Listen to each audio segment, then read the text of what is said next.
You're making a terrible mistake, Sarah. This company has been in our family for 3 generations.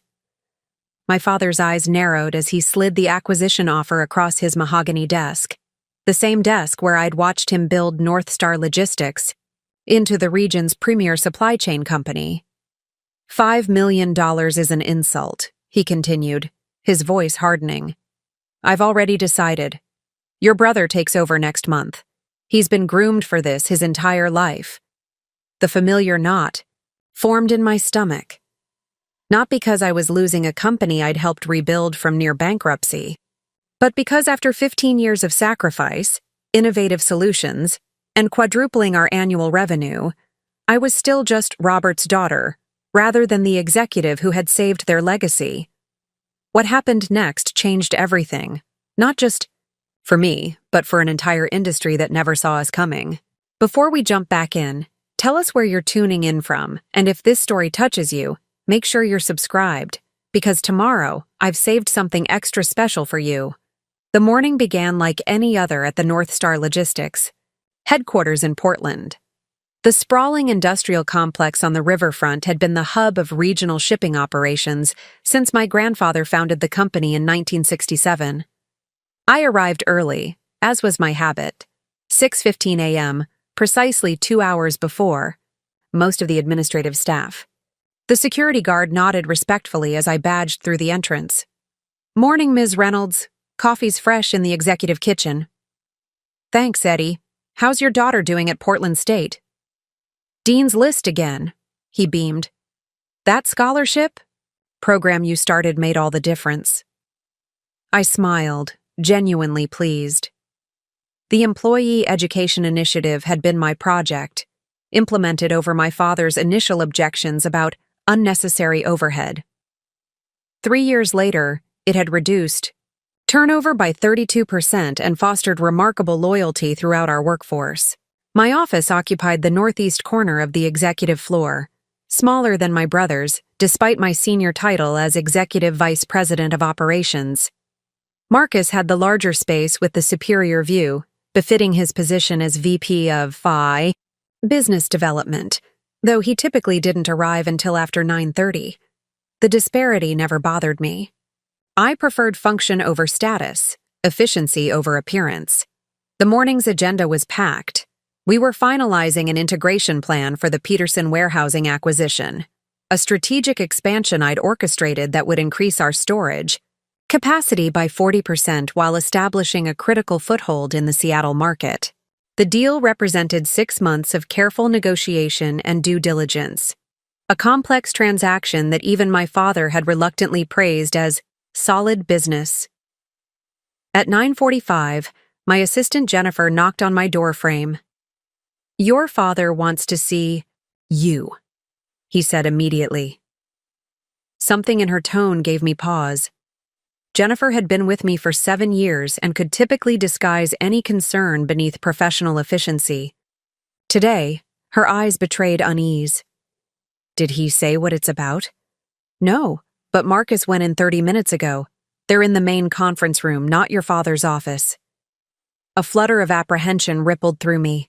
Conference room meetings with my father were rarely impromptu and never casual. I gathered my tablet and a notebook, took a steadying breath, and headed down the corridor. Through the glass walls, I could see my father standing at the head of the table, his posture commanding despite his 70 years. Marcus sat to his right, a position of symbolic significance not lost on me. More surprising were the other attendees. Bernard Williams, our longtime corporate counsel, Patricia Delaney, our CFO, and 2 men in expensive suits I didn't recognize. Sarah, come in, my father said as I entered. These gentlemen are from Apex Consolidated. I believe you've heard of them. My stomach tightened. Apex was one of the largest logistics conglomerates on the West Coast, a corporate behemoth known for aggressive acquisitions and ruthlessly efficient consolidation of family-owned operations like ours.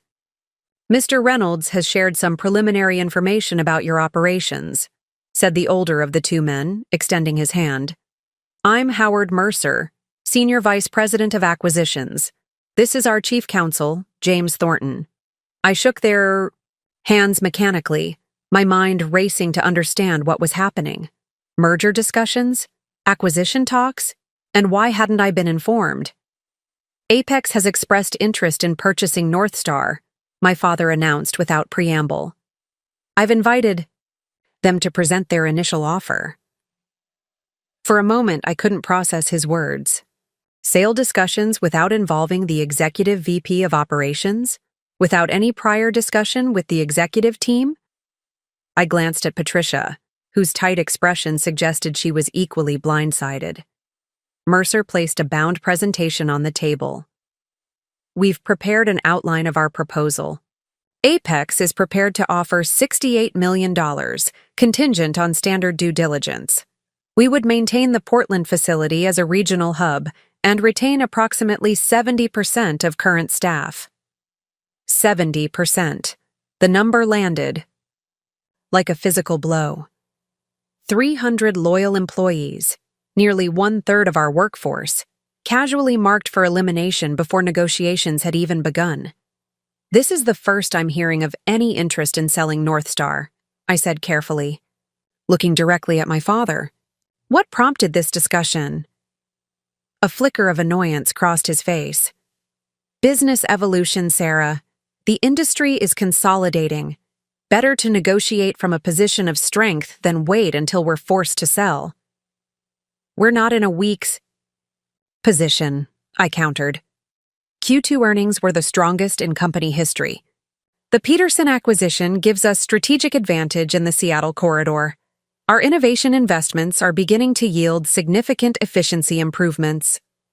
All factors that make this the right time to capitalize on our value, Marcus Tho interjected smoothly. He smiled at the Apex executives. My sister has always been passionate about operations. Sometimes she misses the bigger financial picture. The condescension in his tone was familiar. The same dismissive attitude he'd directed toward me since childhood, when he'd declare my carefully constructed block towers pretty good for a girl, before knocking them down to build his own. The bigger picture is precisely what concerns me, I replied, maintaining professional composure despite the anger building inside me. Apex's integration model would dismantle the culture and relationships we've spent decades building. Their efficiency metrics prioritize short-term profit over sustainable business practices. This isn't evolution, it's erasure.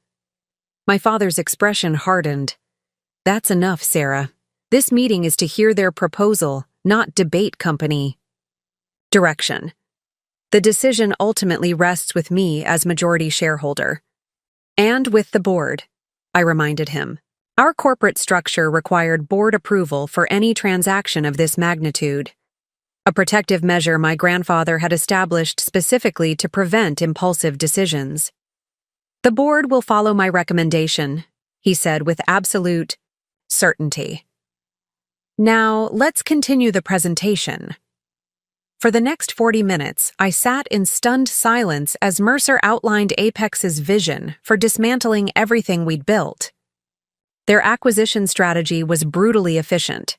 Strip away redundant personnel, meaning people whose families I knew by name, consolidate vendors, destroying relationships I'd personally cultivated, and implement standardized processes, eliminating the customized service that distinguished us from competitors. When the presentation concluded, my father thanked the Apex executives and asked Bernard to escort them to the lobby. Once they departed, the conference room fell into heavy silence. This is a mistake, I finally said. We've worked too hard building this company to sell it for parts. No one said anything about selling for parts, Marcus objected. They're offering a premium valuation, 20% above market based on comparable acquisitions. Because they know our true value is higher, I countered. The Peterson integration alone will increase our EBITDA by 18% within 2 years. Our proprietary logistics software has transformative potential beyond our current operations. We're just beginning to realize the returns on our modernization investments. Speculative projections, my father dismissed. Apex offers certainty. Certainty of what? That hundreds of our employees lose their livelihoods? That our customers become account numbers in a corporate database? That the Reynolds name disappears from the industry within 6 months? The Reynolds name will be fine, my father said coldly. And speaking of the future, there's another matter to discuss. Marcus needs to focus on the Apex negotiations over the coming weeks. I've decided it's time to announce the succession plan. The shift in topic momentarily disoriented me. Succession plan? I'm 70 years old, Sarah. I won't be running North Star forever. The board and I have agreed that Marcus will assume the role of president and CEO effective the 1st of next month. The words hit me like a physical blow.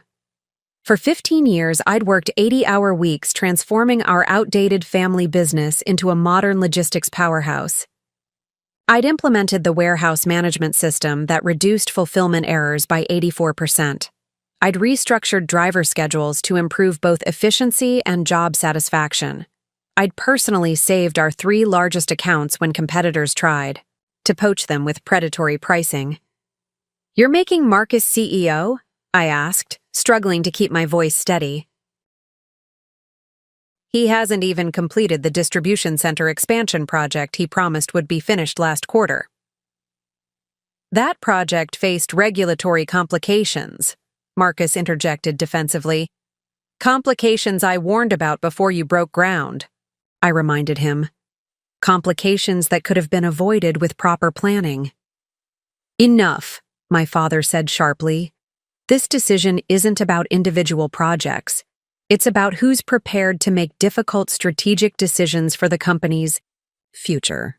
Marcus understands that business sometimes requires unsentimental choices. The implication was unmistakable. In my father's eyes, my commitment to our employees and customers, the very qualities that had driven our growth, were liabilities, rather than strengths. My sentimentality had quadrupled our revenue while maintaining the lowest turnover rate in the industry, but apparently that made me unfit for leadership. I see, I said quietly. And was I ever under consideration for the position? The uncomfortable silence that followed provided its own answer. Sarah, my father finally said, his tone softening slightly, you're an excellent operations executive.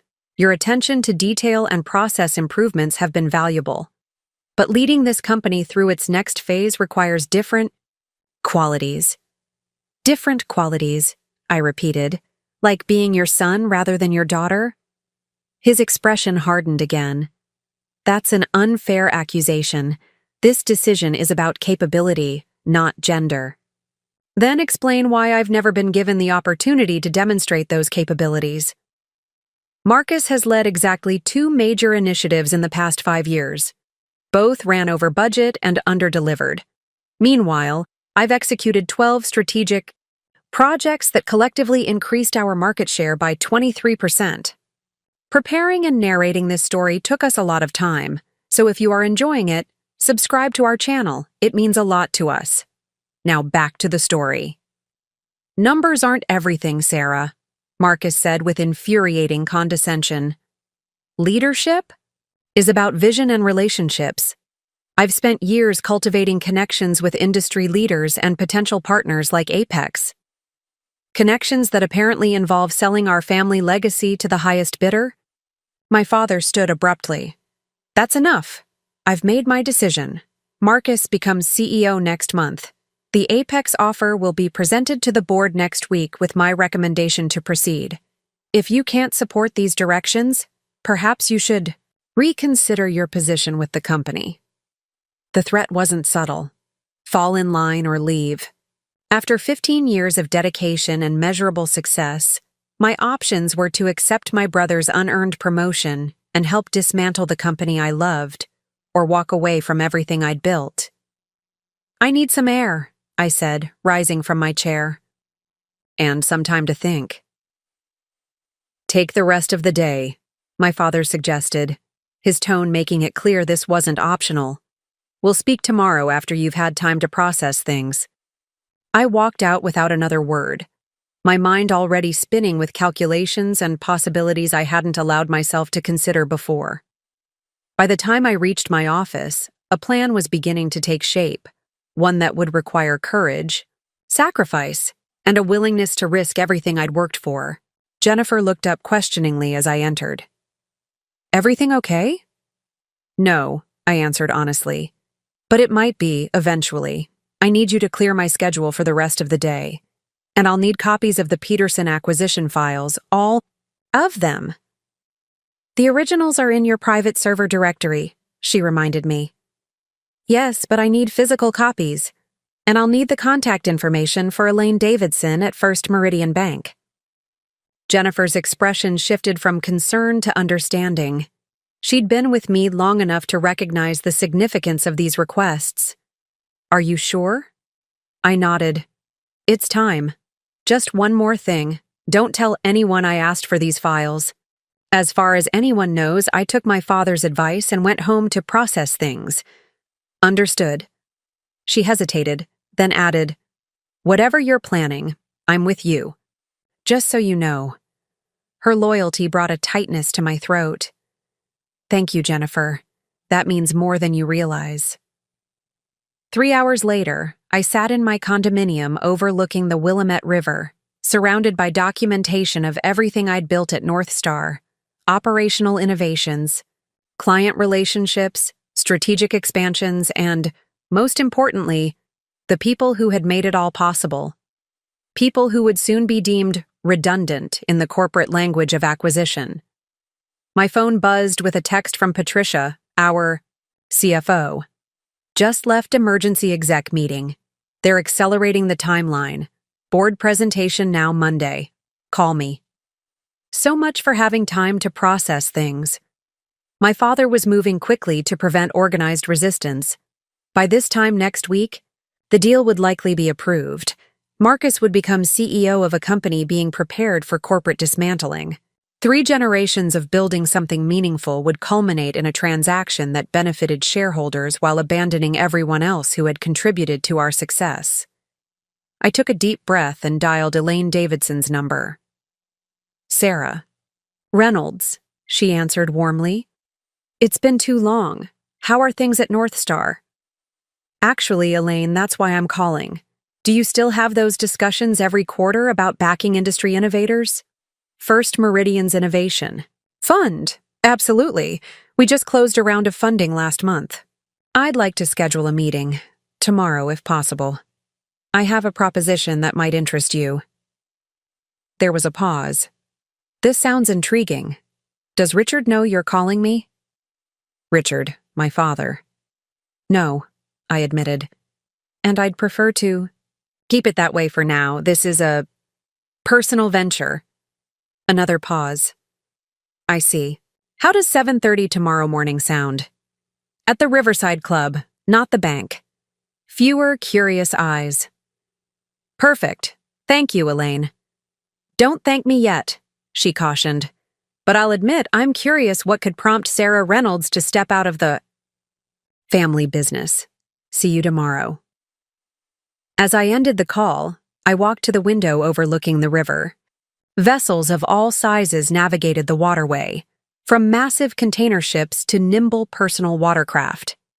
For generations, the Reynolds family had helped coordinate the movement of goods along this corridor, building relationships and systems that connected businesses across the region. Those relationships and systems existed in more than corporate documents.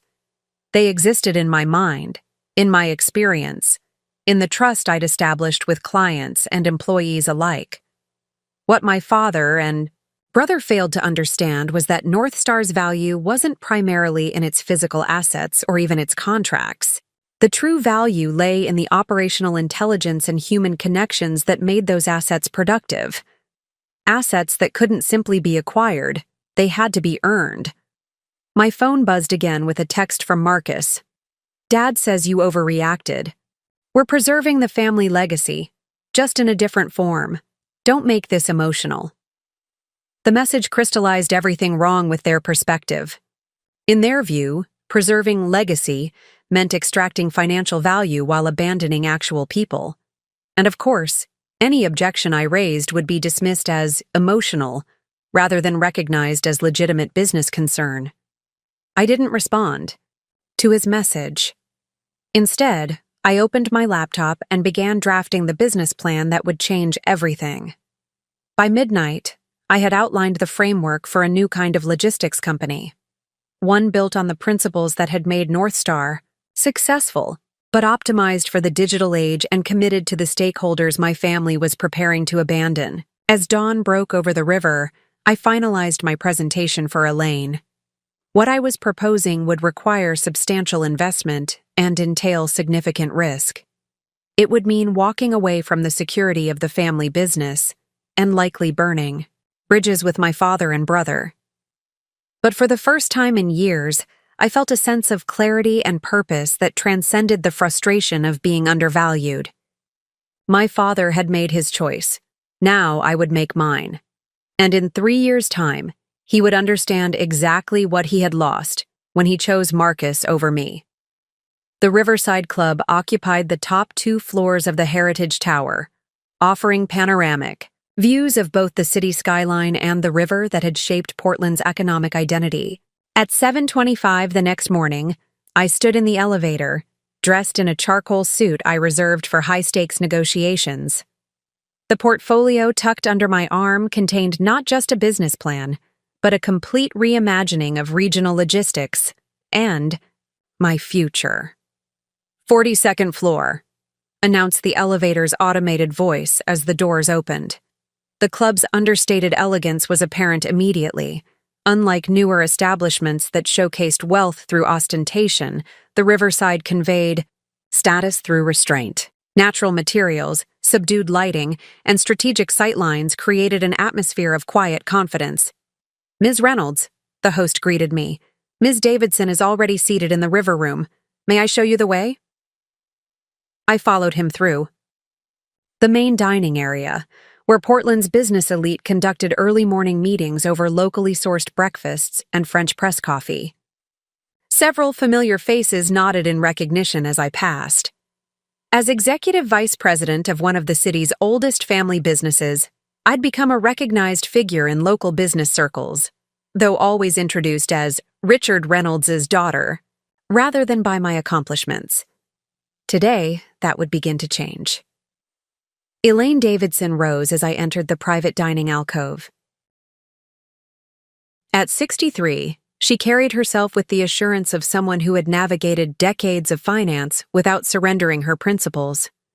Her silver hair was cut in a precise bob that framed shrewd eyes that had evaluated thousands of business proposals throughout her career. "Sarah," she smiled, extending her hand. "Prompt as always. I've ordered coffee and asked them to hold food service until we've had a chance to talk." "Thank you for meeting on such short notice," I replied, taking the seat across from her.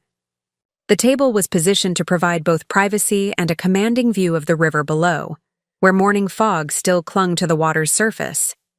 "Your call intrigued me," Elaine said, getting directly to business. "In 30 years of banking, I can count on one hand the number of times a Reynolds has sought financing outside family resources. What's changed?" I took a measured breath. "Everything is about to change at Northstar. My father is selling to Apex Consolidated. The announcement comes Monday." Elaine's expression registered genuine surprise. "Richard is selling? After all his talk about preserving the family legacy?"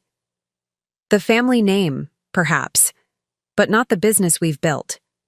Apex will retain the brand temporarily while dismantling everything that makes Northstar effective. Meanwhile, my brother assumes the CEO position next month, primarily to facilitate the transition." "Marcus? Leading the company?" She couldn't entirely mask her skepticism. Elaine had witnessed enough of our family dynamics over the years to understand the situation's irony. "And you're being sidelined," I finished for her. "Offered the opportunity to help dismantle what I've spent 15 years building."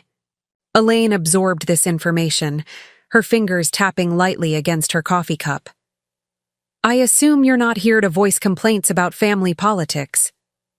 "No," I confirmed, opening my portfolio. "I'm here because what Northstar is about. To discard represents tremendous unrealized value, value I intend to capture. For the next 40 minutes, I presented my vision for Horizon Logistics, a digital-first supply chain enterprise built around the proprietary software systems I'd developed at Northstar, but never been allowed to fully implement. I explained how advances in predictive analytics could transform traditional logistics, creating unprecedented efficiency while actually improving working conditions for drivers and warehouse personnel. The key innovation isn't the technology itself, I explained, showing her the flowcharts I'd developed. It's how the technology enables human-centered logistics. Our competitors, including what Northstar will become under Apex, are automating to eliminate people. My approach uses automation to empower people, creating better outcomes for everyone involved. Elaine studied the financial projections with the careful scrutiny of someone who had seen countless impressive-looking numbers prove illusory. These growth projections are aggressive. But achievable, I countered. I've included sensitivity analyses showing performance under conservative assumptions. Even the worst-case scenario generates positive cash flow by month 11. Assuming you secure the client base, she noted, Northstar's contracts will transfer to Apex. True, I acknowledged. But contracts and relationships aren't the same thing. I've personally managed our top 20 accounts for the past decade. Those relationships are built on trust, not legal documents. And you believe they'll follow you to a startup? Not immediately, I admitted. But within 18 months, after they experience Apex's corporate approach, at least 60% will be looking for alternatives. My model requires converting just 30% to exceed projections. Elaine closed the portfolio and studied me with unexpected intensity. Why logistics, Sarah? With your operational talents, you could pursue opportunities in numerous industries, many without directly competing against your family. The question penetrated deeper than she likely intended. Why was I choosing this difficult path? I could leverage my experience into a senior role at an established company, or pursue a completely different direction without the complications of family conflict. Because logistics isn't just moving things from point A to point B, I finally answered. It's the invisible infrastructure that connects communities and enables prosperity. When done right, it creates possibilities. Businesses grow, opportunities emerge, lives improve. When done wrong, it extracts value while leaving damage in its wake. I gestured toward the river below us. For 3 generations, my family has been part of building those connections. What Apex represents, what my father and brother are embracing, is the extraction mentality. They see logistics as financial equations, not human systems. I can't walk away knowing there's a better approach within reach. Elaine nodded slowly, a hint of approval in her expression. That's the answer I was hoping for. Passion without purpose rarely sustains a business through inevitable challenges. She signaled to a server who appeared with fresh coffee. After he departed, she continued. First Meridian's Innovation Fund typically invests $500,000 to $2 million in early-stage ventures with demonstrated market potential.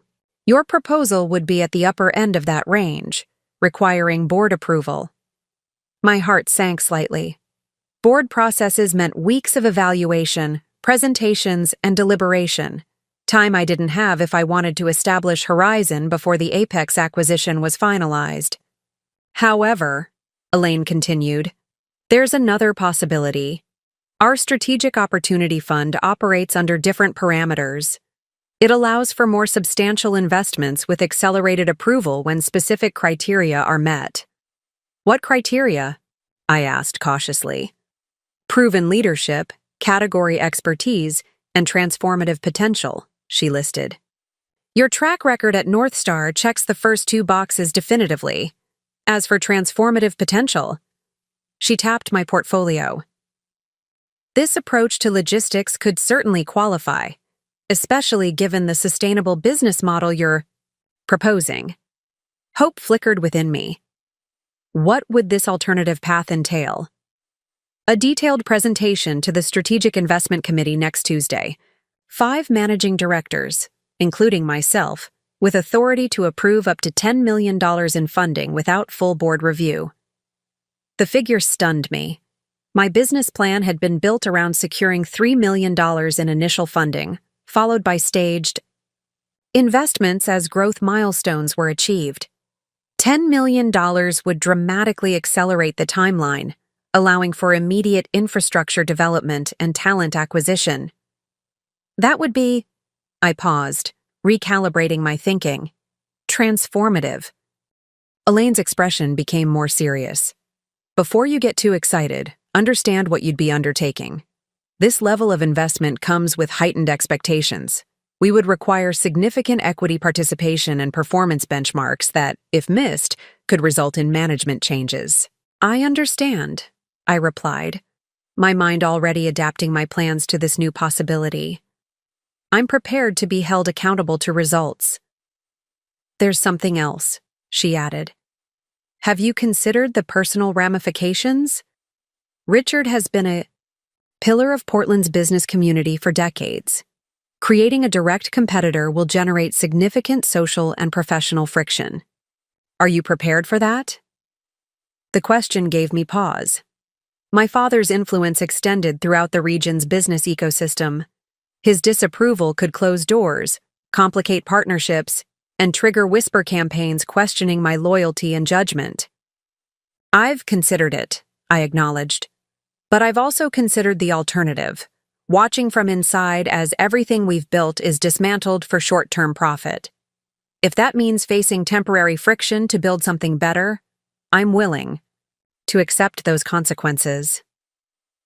Elaine studied me for a long moment, then seemed to make a decision. Send me your complete business plan and financial models by end of day. I'll circulate them to the committee members and schedule the presentation for Tuesday at 2 p.m. Prepare for 3 hours of rigorous questioning. I'll be ready, I promised. As our meeting concluded, Elaine offered one final observation. You know, Sarah, I've known your father for 30 years. When you present your vision on Tuesday, I suspect I'll be seeing what Northstar could have become if Richard had recognized the leader sitting across from him all this time. Her words stayed with me as I left the Riverside Club. The validation from someone of Elaine's caliber reinforced my conviction that I wasn't merely reacting emotionally to being passed over. The path I was choosing represented genuine opportunity, not just for me, but for an industry ripe for transformation. My phone displayed 3 missed calls from my father, 2 from Marcus and 1 from Patricia. The message from Patricia read simply, "Board meeting now confirmed for Monday at 10 a.m. They're moving fast." I needed to move faster. Over the next 4 days, I operated in parallel universes. At Northstar, I maintained the appearance of a disappointed but resigned executive, attending meetings and providing requested information about ongoing operations. I even endured a painfully condescending lunch with Marcus, who assured me I would still have an important role during the transition, while explaining how Apex's approach would modernize our outdated processes. If he noticed my occasional smile at his pronouncements, he misinterpreted it as acceptance rather than recognition of how thoroughly he misunderstood both our business and my intentions. Meanwhile, every available moment outside the office was dedicated to refining my business plan and preparing for Tuesday's presentation. I contacted 3 key former employees who had left Northstar when my father rejected their innovation proposals. Talented individuals who understood both logistics and technology and who had thrived elsewhere precisely because they shared my vision of human-centered systems. All 3 immediately expressed interest in joining my venture. "I've been waiting for something like this," said Michael Chen, a brilliant systems architect who had left Northstar 2 years earlier, after my father dismissed his integrated tracking platform as unnecessary complexity. "The industry needs disruption from someone who actually understands operations, not just financial engineering," observed Layla Davenport, our former client solutions director who had grown frustrated with the limitations placed on her customer-centric approach. By Sunday evening, I had secured provisional commitments from 8 former Northstar employees, each bringing specific expertise that would be essential for Horizon's success. Their enthusiasm confirmed what I had long suspected. The talent drain we'd experienced wasn't inevitable, but the direct result of leadership that failed to recognize and nurture innovation. Monday morning arrived with a sense of inevitability. I dressed carefully for what would likely be my final board meeting at Northstar, choosing a navy suit that projected both professionalism and confidence. As I prepared to leave my condominium, I received a text from Jennifer. "Package arrived. It's in your office drawer."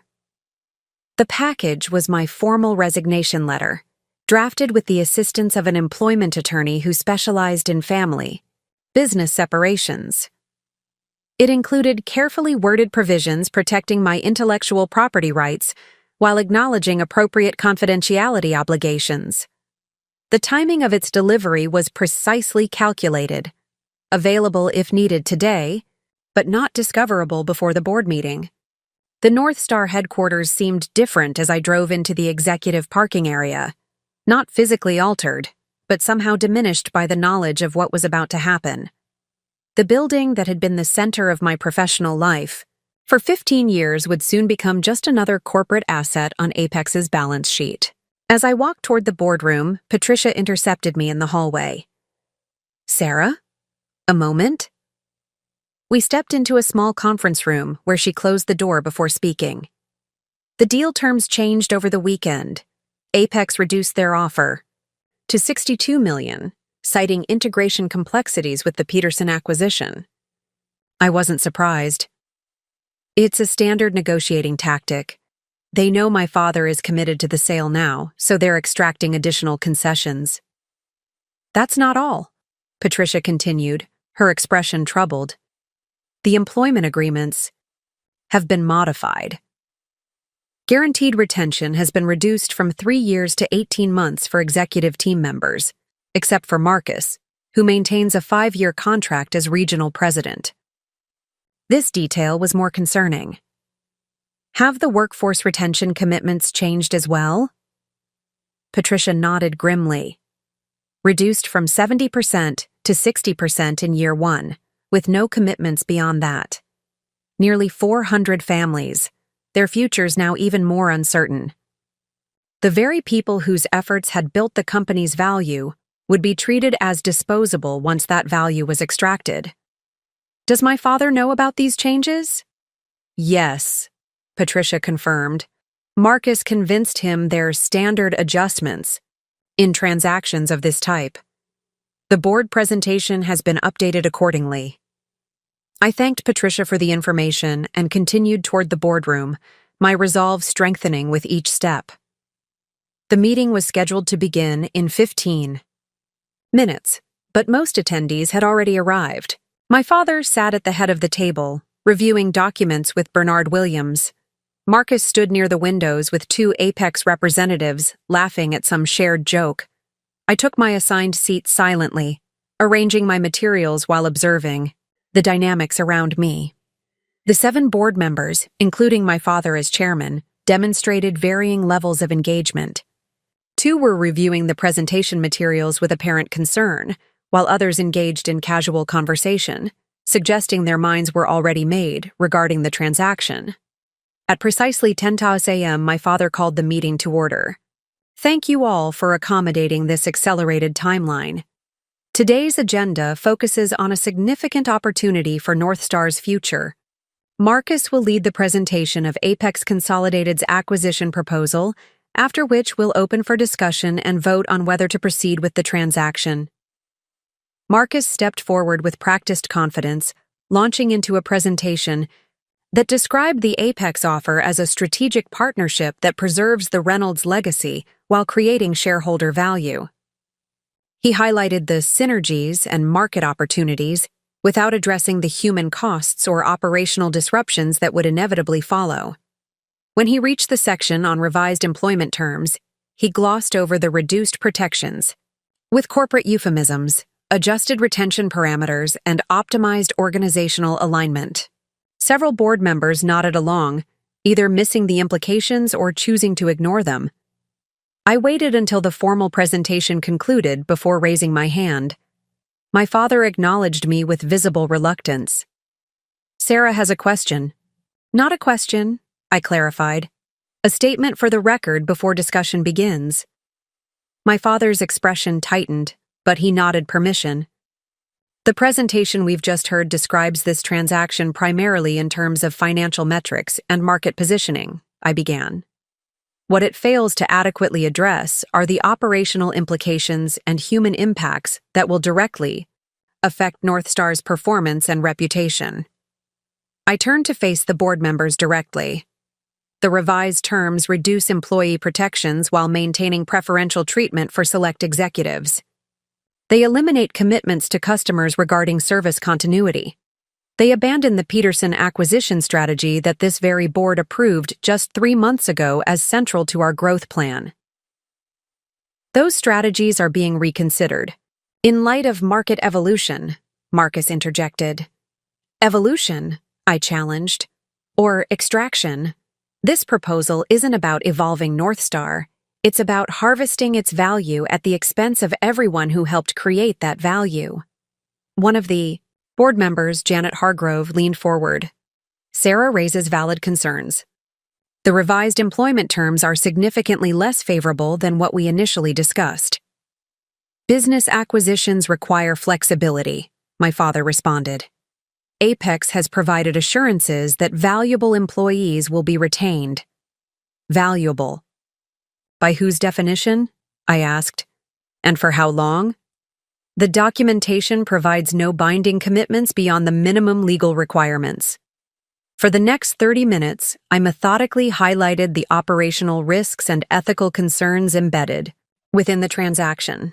Several board members began asking increasingly pointed questions, particularly about the reduced purchase price and diminished employee protections. My father's frustration became increasingly visible as he realized the approval he had taken for granted might be in jeopardy. Finally, he attempted to redirect the discussion. "While these are interesting theoretical concerns, we need to focus on the fundamental question. Is this transaction in the best interest of Northstar's shareholders?" "Shareholders are only one stakeholder group," I countered. "What about our responsibilities to employees, customers, and the communities where we operate? The Reynolds family has always claimed to value more than just financial returns."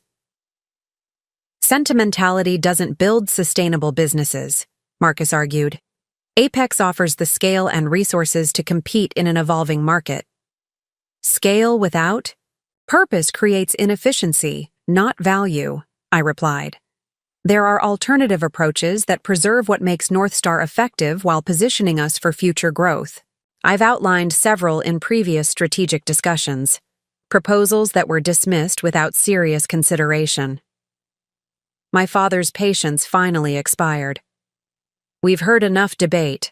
The recommendation from management." He glanced at Marcus. "Deliberately excluding me from that definition is to proceed with the transaction. Unless there are new substantive questions, I suggest we move to a vote." Janet Hargrove raised her hand. "Before we vote, I'd like clarification on one point. Sarah, you mentioned alternative approaches. Given your role overseeing operations, what specific alternative would you recommend if the board were to reject this offer?" The question created the opening I needed, an invitation to articulate a different vision before the formal vote. My father recognized the danger immediately. "That's beyond the scope of today's discussion," he interjected. "We're evaluating a specific transaction, not hypothetical alternatives." "With respect, Richard, I believe it's directly relevant," Janet persisted. "If there are viable alternatives with potentially better outcomes, the board should consider them before making a decision of this magnitude." Other board members nodded in agreement, creating a moment of tension as my father weighed his options. Eventually, he yielded with visible reluctance. Briefly then, I seized the opportunity, outlining the core elements of what would become Horizon Logistics, the digital integration platform, the human-centered operational model, the strategic expansion opportunities. I deliberately avoided mentioning my separate discussions with First Meridian, instead positioning these ideas as an alternative direction for Northstar itself. As I spoke, I could see recognition dawning in my father's eyes, not just of my vision, but of my intention. For perhaps the first time, he was seeing me not as his daughter, or even as his employee, but as a business leader with a legitimate, competing perspective. When I finished, several board members were engaged in animated side conversations. Janet Hargrove was making notes with focused intensity. The Apex representatives exchanged concerned glances. My father moved quickly to regain control of the narrative.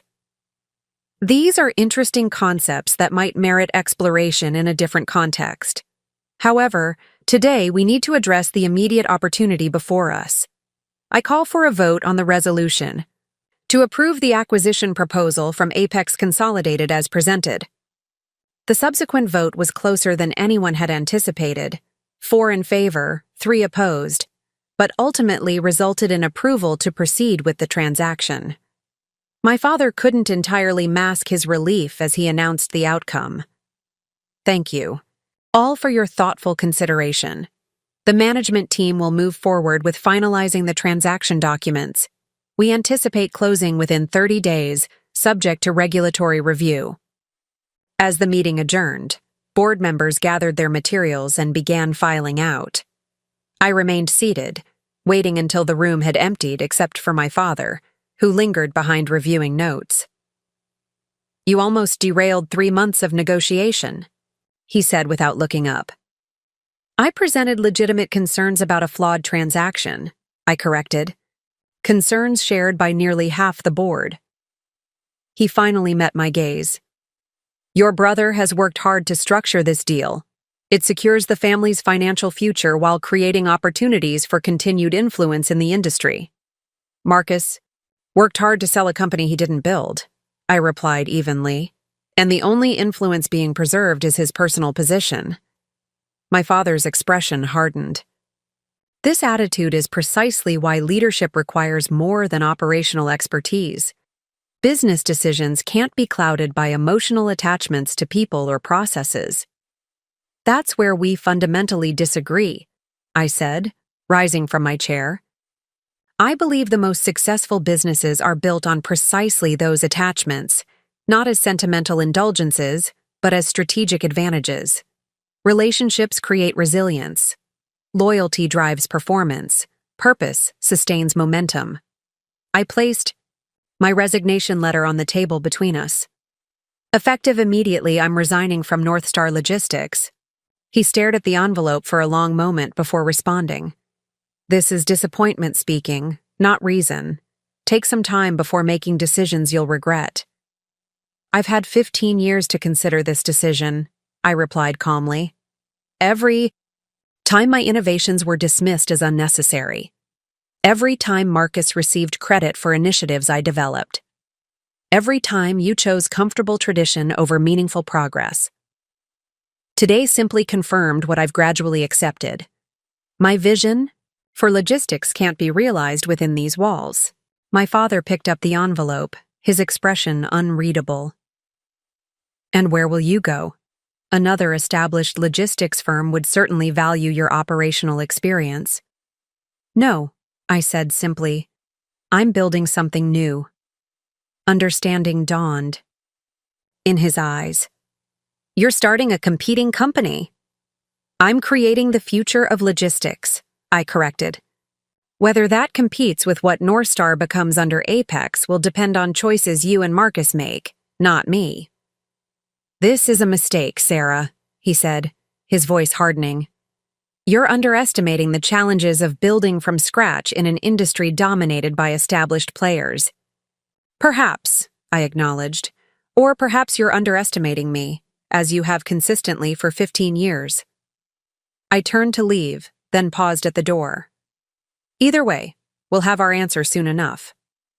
As I walked through Northstar headquarters, For the final time, I felt a complex mixture of emotions: sadness for what might have been, concern for colleagues whose futures were now uncertain, but predominantly a growing sense of liberation. The constraints that had limited my vision for so long were falling away, creating space for something new to emerge. Jennifer was waiting beside my office, a small box of personal items already packed. Her efficiency wasn't surprising. Her next words were, "I've submitted my resignation as well," she said matter-of-factly. 2 weeks' notice, as required by policy. "Jennifer, you don't have to—" She raised a hand to stop me. "I've already accepted a position as operations director at a new logistics technology company. The founder is brilliant, if somewhat intense. I hear the work will be challenging, but meaningful." Despite everything, I smiled. The pay might be uncertain, at least initially. "I'll manage," she replied confidently. "Some opportunities are worth the risk." As we walked together toward the exit, employees watched with curious expressions. News traveled quickly in any organization, and my departure would trigger inevitable speculation. I maintained professional composure, knowing that how I left would communicate as much as why I left. In the parking garage, I paused beside my car, the modest sedan I'd chosen, despite my father's repeated suggestions that an executive should drive something more appropriate to her position. Another small act of independence that had irritated him without him ever understanding why it mattered to me. "Tomorrow, 9 a.m., I confirmed with Jennifer. "The presentation materials should be finalized by then, and we'll have 6 hours to prepare for the meeting with First Meridian." She nodded. "I've booked the conference room at the downtown workspace as you requested. Michael, Layla, and Taylor have confirmed they'll join us at 11 to review the operational framework. My core team was already forming, talented people who shared my vision and were willing to take calculated risks to build something meaningful. The road ahead would be challenging, but for the first time in years, the challenges felt invigorating rather than exhausting. As I drove away from North Star headquarters, I didn't look back at the building that had been the center of my professional life. My focus was entirely forward, toward Tuesday's presentation, toward building Horizon Logistics, toward creating the future I'd always envisioned but never been permitted to pursue. My father and brother had chosen their path. Now I would show them the opportunities they had failed to recognize, not through argument or persuasion, but through the undeniable evidence of success. The downtown collaborative workspace represented everything North Star had resisted becoming: adaptive, energetic, and unbounded by tradition. Located in a renovated industrial building, its exposed brick walls and reclaimed timber beams honored Portland's heritage, while its technological infrastructure and flexible design embraced future possibilities. For Horizon Logistics' first unofficial headquarters, it was perfect. I arrived early Tuesday morning, using the quiet hours to finalize my presentation for First Meridian's Strategic Investment Committee. Jennifer joined me at 9 as planned, bringing not just organizational support, but the perspective of someone who had witnessed both North Star's strengths and limitations from a unique vantage point. "The financial projections are solid," she observed, reviewing the slides. "But the committee will want more detail on customer acquisition. How quickly can we realistically expect former North Star clients to transition?" This was precisely why Jennifer had been my first recruitment priority. Her ability to identify critical questions before they emerged in high-stakes situations. "We'll face a contractual delay with most major accounts," I acknowledged. "North Star agreements typically include 6-month transition clauses with significant penalties for early termination. However," I pulled up a supplementary slide I prepared.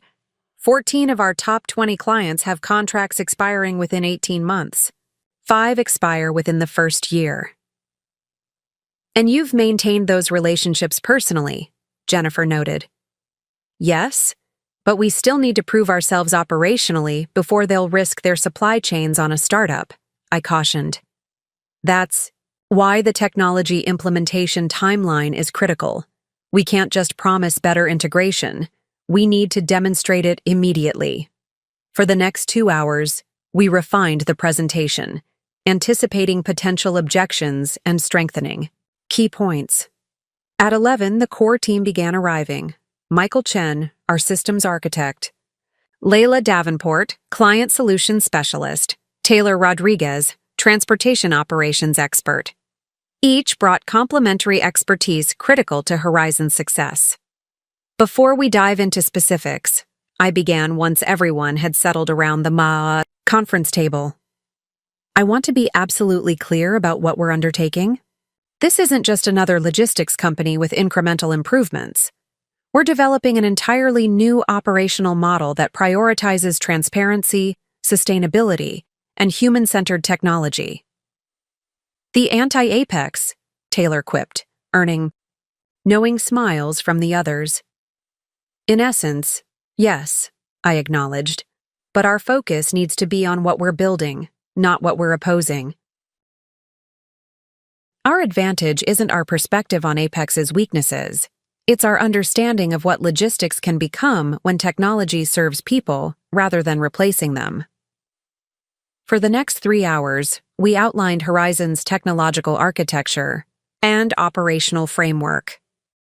Michael mapped the integration points between our proprietary software and existing industry systems. Layla identified the service gaps that would become our competitive advantage with specific clients.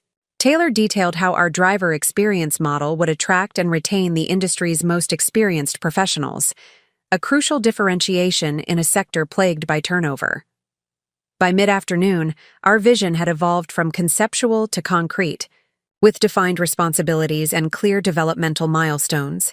What had begun as my response to personal disappointment was transforming into something far more significant, a genuine opportunity to reshape regional logistics around principles that aligned profit with purpose. At 1:45, we gathered our materials and walked the 3 blocks to First Meridian Bank's headquarters. The contrast with our workspace was immediate: polished marble, hushed conversations, and carefully curated artwork projecting stability and tradition. As we crossed the lobby, I noticed Marcus emerging from an elevator, engaged in animated conversation with one of the bank's commercial lending officers. Our eyes met briefly across the atrium. His expression shifted from surprise to confusion, to sudden comprehension as he registered the presentation materials in my arms and the team accompanying me. Before he could approach, Elaine Davidson appeared from a side corridor. "Sarah, perfect timing," she greeted me, deliberately steering our group toward a different elevator bank. "The committee is assembled in the Executive Conference Center." As the elevator doors closed, she added quietly, "Your brother has been meeting with our commercial division regarding acquisition financing adjustments." Interesting timing. The implication was clear. The Apex deal was encountering complications requiring additional financial engineering. Whether this represented normal transaction evolution or deeper problems remained to be seen. The Strategic Investment Committee consisted of Elaine and 4 other senior executives, each responsible for different aspects of First Meridian's growth initiatives. They represented diverse backgrounds: traditional banking, venture capital, technology, and industrial operations, creating a comprehensive evaluation perspective. "Thank you for the opportunity to present our vision for Horizon Logistics," I began, once introductions were complete. "My colleagues and I believe logistics stands at a transformation point where technology, sustainability, and human experience converge to create unprecedented opportunity." For the next 40 minutes, I outlined Horizon's business model, emphasizing 3 key innovations: our proprietary integration platform that would seamlessly connect previously siloed systems, our driver-centered route optimization that improved both efficiency and quality of life, and our predictive inventory management that would reduce both costs and environmental impact for clients. The fundamental difference in our approach, I explained, displaying a comparison matrix, is that we view technology as an enabler of human potential rather than a replacement for human judgment. Our competitors are racing to eliminate people from their systems. We're designing systems that maximize what people do best while automating what machines do better. The committee's questions were predictably rigorous, focusing initially on financial projections and risk factors. How would we manage cash flow during the critical early phase before major clients could transition? What contingencies existed? If Northstar and Apex actively blocked our market entry, how would we attract essential talent without the resources of established competitors? With each question, a different team member took the lead in responding, demonstrating both our collective expertise and our collaborative approach. Michael detailed our phase technology implementation that would generate revenue through licensing even before our operational capacity was fully established. Layla explained our client acquisition strategy that targeted underserved mid-market companies before pursuing larger accounts. Taylor outlined our talent development program that would create advancement opportunities unavailable at larger firms, constrained by traditional hierarchies. Your operational model is compelling, acknowledged Raymond Torres, the committee, member with logistics industry experience. But successful execution requires substantial infrastructure investment before generating meaningful revenue. How do you address that fundamental tension? Through strategic sequencing, I responded, advancing to our implementation timeline. We're not attempting to replicate Northstar's physical infrastructure immediately. Instead, we're establishing targeted operational hubs in 3 key corridors where we've identified significant service gaps. Each hub becomes profitable within 60 days, then generates capacity for the next expansion phase. The questioning continued for nearly 2 hours, covering every aspect of our business model. Throughout the session, I observed Elaine carefully, documenting both our responses and her colleagues' reactions. While maintaining professional neutrality, she occasionally redirected questions toward areas we had prepared most thoroughly, subtly maximizing our opportunity to demonstrate our readiness. Finally, Walter Griffith, the committee chair, closed his portfolio. Thank you for a comprehensive presentation. You've clearly developed this concept with exceptional thoroughness. The committee will review the materials and discuss internally. Elaine will communicate our decision by tomorrow afternoon. As we gathered our materials, Elaine approached quietly. Impressive performance, she murmured. Particularly given your timeline constraints. Wait for my call tomorrow before making any other moves. We thanked the committee and departed, maintaining professional composure until we reached the street, outside. Only then did the tension break, with Michael letting out a long exhale. That was the most intense presentation I've ever been part of, he admitted. Like defending a dissertation to people who control your entire future. They asked exactly the right questions, Layla observed. Which means they're taking us seriously. Now we wait, Jennifer said, checking her watch. 24 hours until we know whether Horizon officially exists or remains a compelling concept. Horizon already exists, I corrected her gently. Whether First Meridian funds us or not, we're building this company. Their decision determines our timeline and scale, not our existence. We returned to the workspace to debrief, analyzing the committee's questions for insights into their priorities and concerns. While the others focused on technical and operational aspects, my thoughts kept returning to the glimpse of Marcus in the bank lobby. By now, he would have reported the encounter to our father.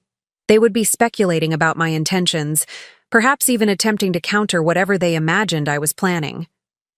My phone confirmed this suspicion when it displayed my father's name on the screen later that evening. I considered letting it go to voicemail, but decided direct communication was preferable to speculation. Hello, Dad. Sarah.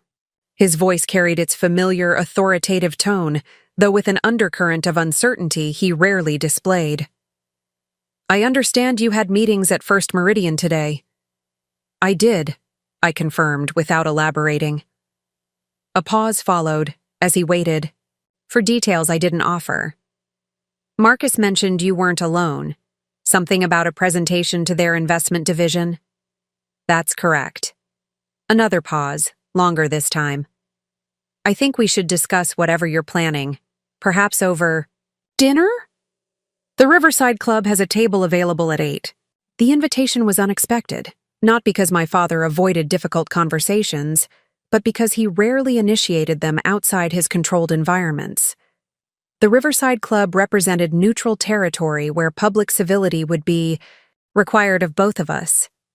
I appreciate the invitation, I replied carefully. But I'm in the middle of something that can't be interrupted. Perhaps next week, after things have settled.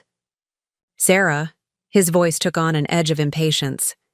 If you're pursuing what I think you are, there are complications you may not have considered. Family businesses require certain courtesies, even during disagreements.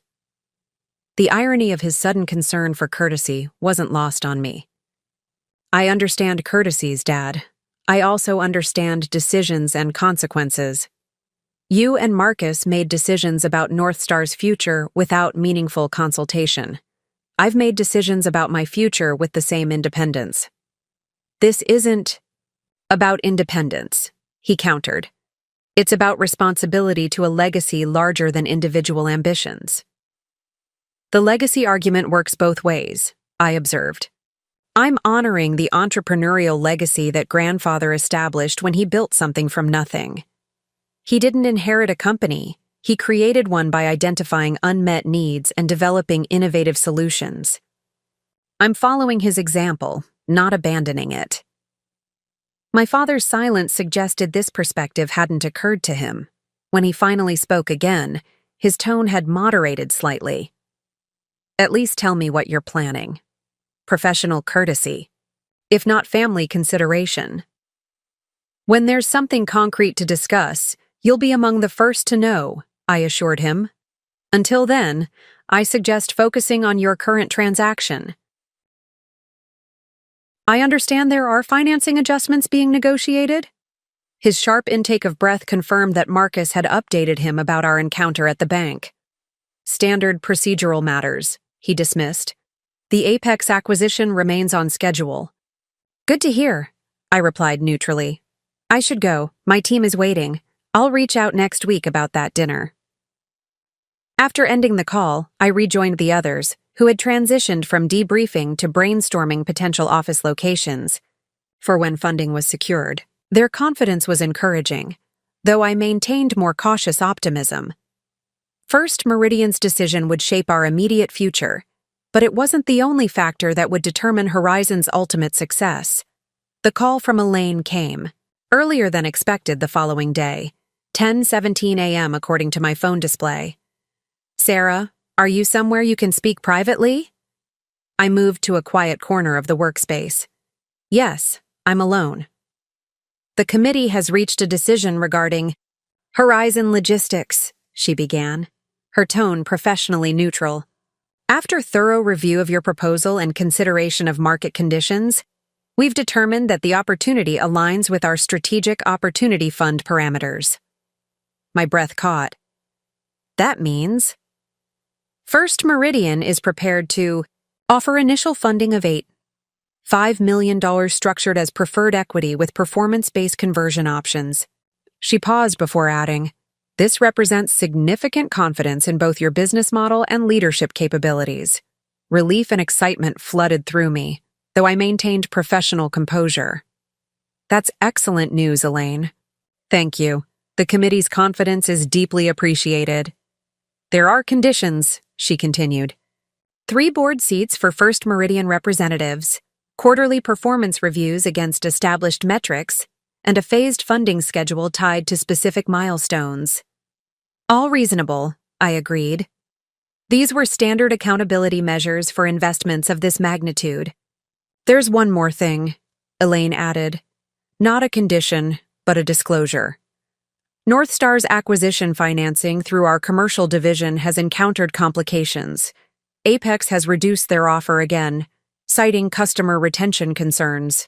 Following your departure, the transaction remains viable but on less favorable terms for North Star's shareholders. The information wasn't entirely surprising but carried significant implications. Apex recognized that my departure represented material risk to North Star's value, validation of what my father and brother had repeatedly dismissed. That's valuable context, I acknowledged. Will it affect our arrangements in any way? Not directly, Elaine assured me. The Strategic Opportunity Fund operates independently from commercial lending. However, you should be prepared for heightened sensitivities given First Meridian's relationships with both enterprises. Understood. When can we proceed with documentation? Legal teams are preparing paperwork now. We should have everything ready for signatures by Friday, she replied. In the meantime, I suggest accelerating your implementation preparations. Once funding transfers, market expectations will become immediate. After the call ended, I took a moment to absorb what had just occurred. After 15 years of operating within constraints defined by others, I now had both the resources and the autonomy to build something aligned with my vision. The opportunity was exhilarating and sobering in its responsibility. When I shared the news with the team, their reactions reflected the significance of the moment. Jennifer immediately began organizing implementation priorities. Michael pulled up his technical architecture diagrams, ready to transform concepts into functional systems. Layla started drafting client outreach strategies. Taylor began calculating equipment and personnel requirements for our initial operational hubs. This changes everything, Michael observed, his expression both excited and daunted. Concept to execution in days rather than months. It accelerates our timeline, I agreed, but doesn't change our fundamentals. The same principles that defined our vision still guide our implementation. We're just moving from potential to actual sooner than anticipated.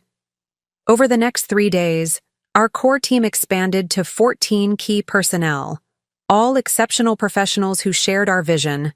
For logistics transformation, many came from North Star, having experienced firsthand the limitations of traditional approaches. Others brought diverse expertise from technology, sustainability, and customer experience sectors, creating a multidisciplinary foundation for innovation. We secured temporary headquarters in a recently renovated building near Portland's technology corridor, with flexible space that could accommodate our initial team while allowing for planned expansion. Equipment orders were placed, software development environments established, and recruitment processes initiated for operational personnel. By Friday morning, when I met with First Meridian's legal team to execute the funding documents, Horizon Logistics had transformed from concept to nascent reality. As I signed the final agreement, Elaine offered a handwritten note along with her formal congratulations. Your grandfather would recognize his spirit in what you're building, it read. Some legacies are defined not by continuation but by regeneration. Her words captured precisely what I had struggled to articulate to my father. That honoring legacy sometimes requires reimagining rather than merely preserving. William Reynolds had built North Star by recognizing that post-war logistics required new approaches. I was following his example by recognizing that digital-era logistics demanded similar reinvention. The funding transfer was completed by midday. By evening, Horizon Logistics had a functioning bank account, official corporate registration, and contractual commitments from our core team members. What had begun as a response to rejection had evolved into something far more significant, a genuine opportunity to create the future I had always envisioned. That evening, as the team celebrated this milestone at a local restaurant, I stepped outside to make a call I had been considering all day. My father answered on the second ring. Sarah. His tone suggested he had been expecting my call. The dinner you suggested, I began without preamble. Is that offer still open? A brief pause followed. Yes, of course. When would you like to meet? Tomorrow evening, if you're available. There are developments we should discuss directly rather than through industry channels. Developments? He repeated carefully. Related to your meetings at First Meridian? Among other things, I confirmed. I believe in professional courtesy, especially with family. Another pause, longer this time. Tomorrow at 7, then. I'll make the reservation. Thank you. And Dad? This works better as a conversation between us. Just you and me. His hesitation was palpable. Marcus has been heavily involved in the acquisition process. His perspective could be valuable. This isn't about the acquisition, I clarified. It's about what comes after, for both of us. I see, he replied, though his tone suggested uncertainty. Just the two of us, then. After ending the call, I rejoined the celebration, where animated conversations about Horizon's future filled the table. The contrast between their forward-focused enthusiasm and the backward-looking concerns that dominated Northstar couldn't have been more striking. Here, innovations weren't threats to established patterns, but opportunities for improvement. Questions weren't challenges to authority, but invitations for collaboration. The next evening, I arrived at the Riverside Club precisely at 7, dressed in a simple but elegant black dress that projected confidence without ostentation. My father was already seated at a corner table offering both privacy and a view of the river below. He stood as I approached, his expression a careful neutral. "You look well," he observed as we settled into our seats. "Energized." "I am," I acknowledged. "Building something meaningful has that effect." A server appeared with water and menus, then discreetly withdrew after taking our drink orders. Once we were alone, my father leaned forward slightly. "I understand. Congratulations are in order." First Meridian's Strategic Opportunity Fund makes investments only in exceptional circumstances. The information network of Portland's business community was as efficient as ever. Thank you. Their confidence is validating. Especially given the substantial capitalization, he continued. $8.5 million is significant initial funding for a logistics startup. The precision of his information was mildly surprising, but not entirely unexpected.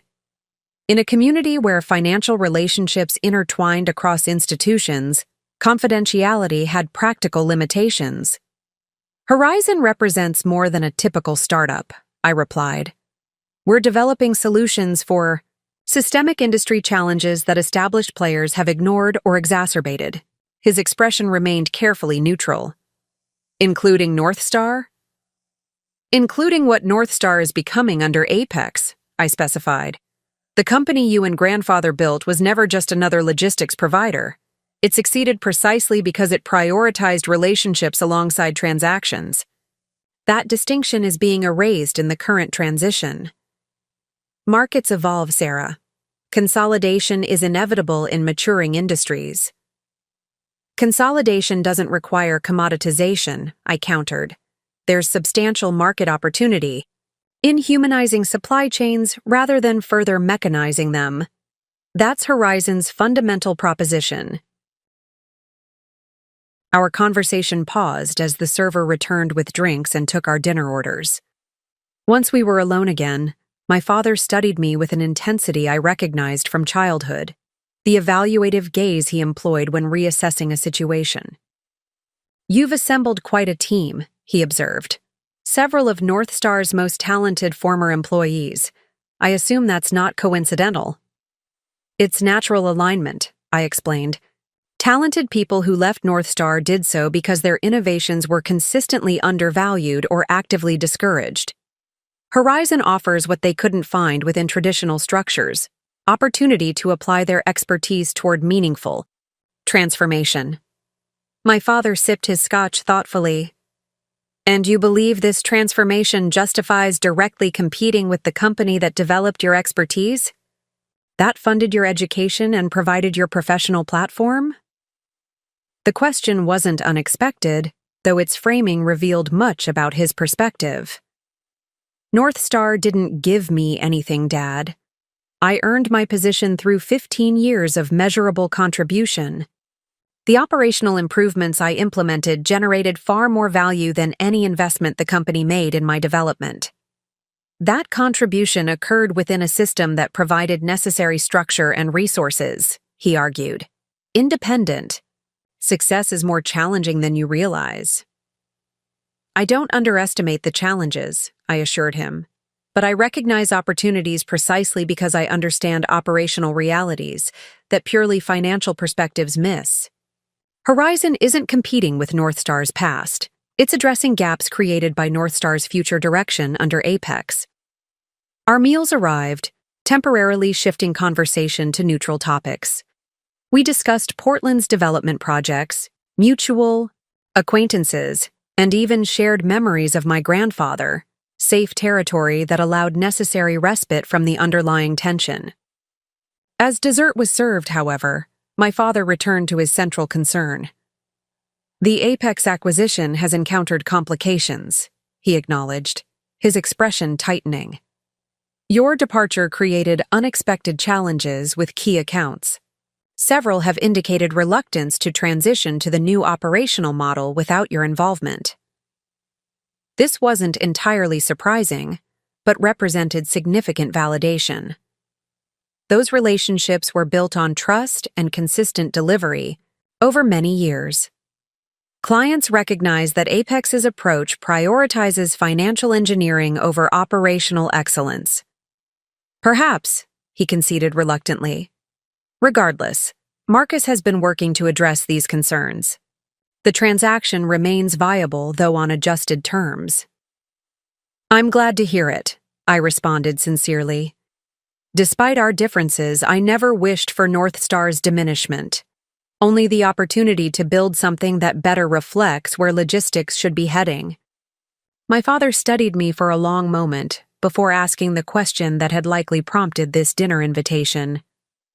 What are your intentions regarding Northstar's client relationships? Professional integrity and legal compliance, I answered. Directly.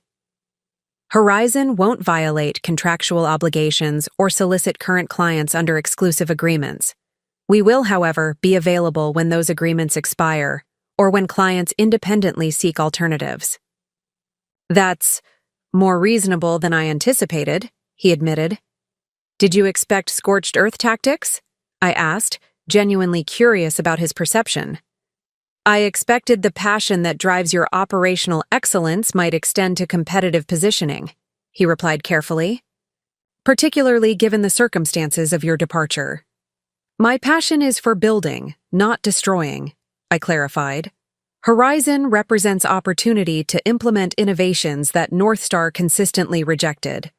Our success doesn't require Northstar's failure, though Apex's approach might create that outcome regardless of our actions. My father's expression suggested this perspective hadn't occurred to him. For perhaps the first time, he was considering that my decisions might be driven by constructive vision rather than reactive emotion or competitive animus. As our evening concluded, he offered a reluctant acknowledgement. Your grandfather faced similar resistance when he first proposed regionalizing what had been a local cartage operation. The board thought he was overreaching. Established competitors dismissed him as naive. I remember his stories, I nodded, recognizing the significance of this parallel. He said the best business opportunities often look like unnecessary complications to those comfortable with existing patterns. Until they become obvious in retrospect, my father completed the familiar saying. After a thoughtful pause, he added, I underestimated your commitment to your vision, Sarah. That miscalculation is proving costly for Northstar. The statement, the closest he had ever come to acknowledging my value, carried both recognition and regret. Rather than press the advantage, I offered reconciliation. We're building different futures now, Dad. Time will reveal which approach better serves the industry's needs. In the meantime, perhaps we can maintain professional respect despite our divergent paths. He nodded slowly. That seems appropriate, though I suspect Marcus will find the situation more challenging to navigate.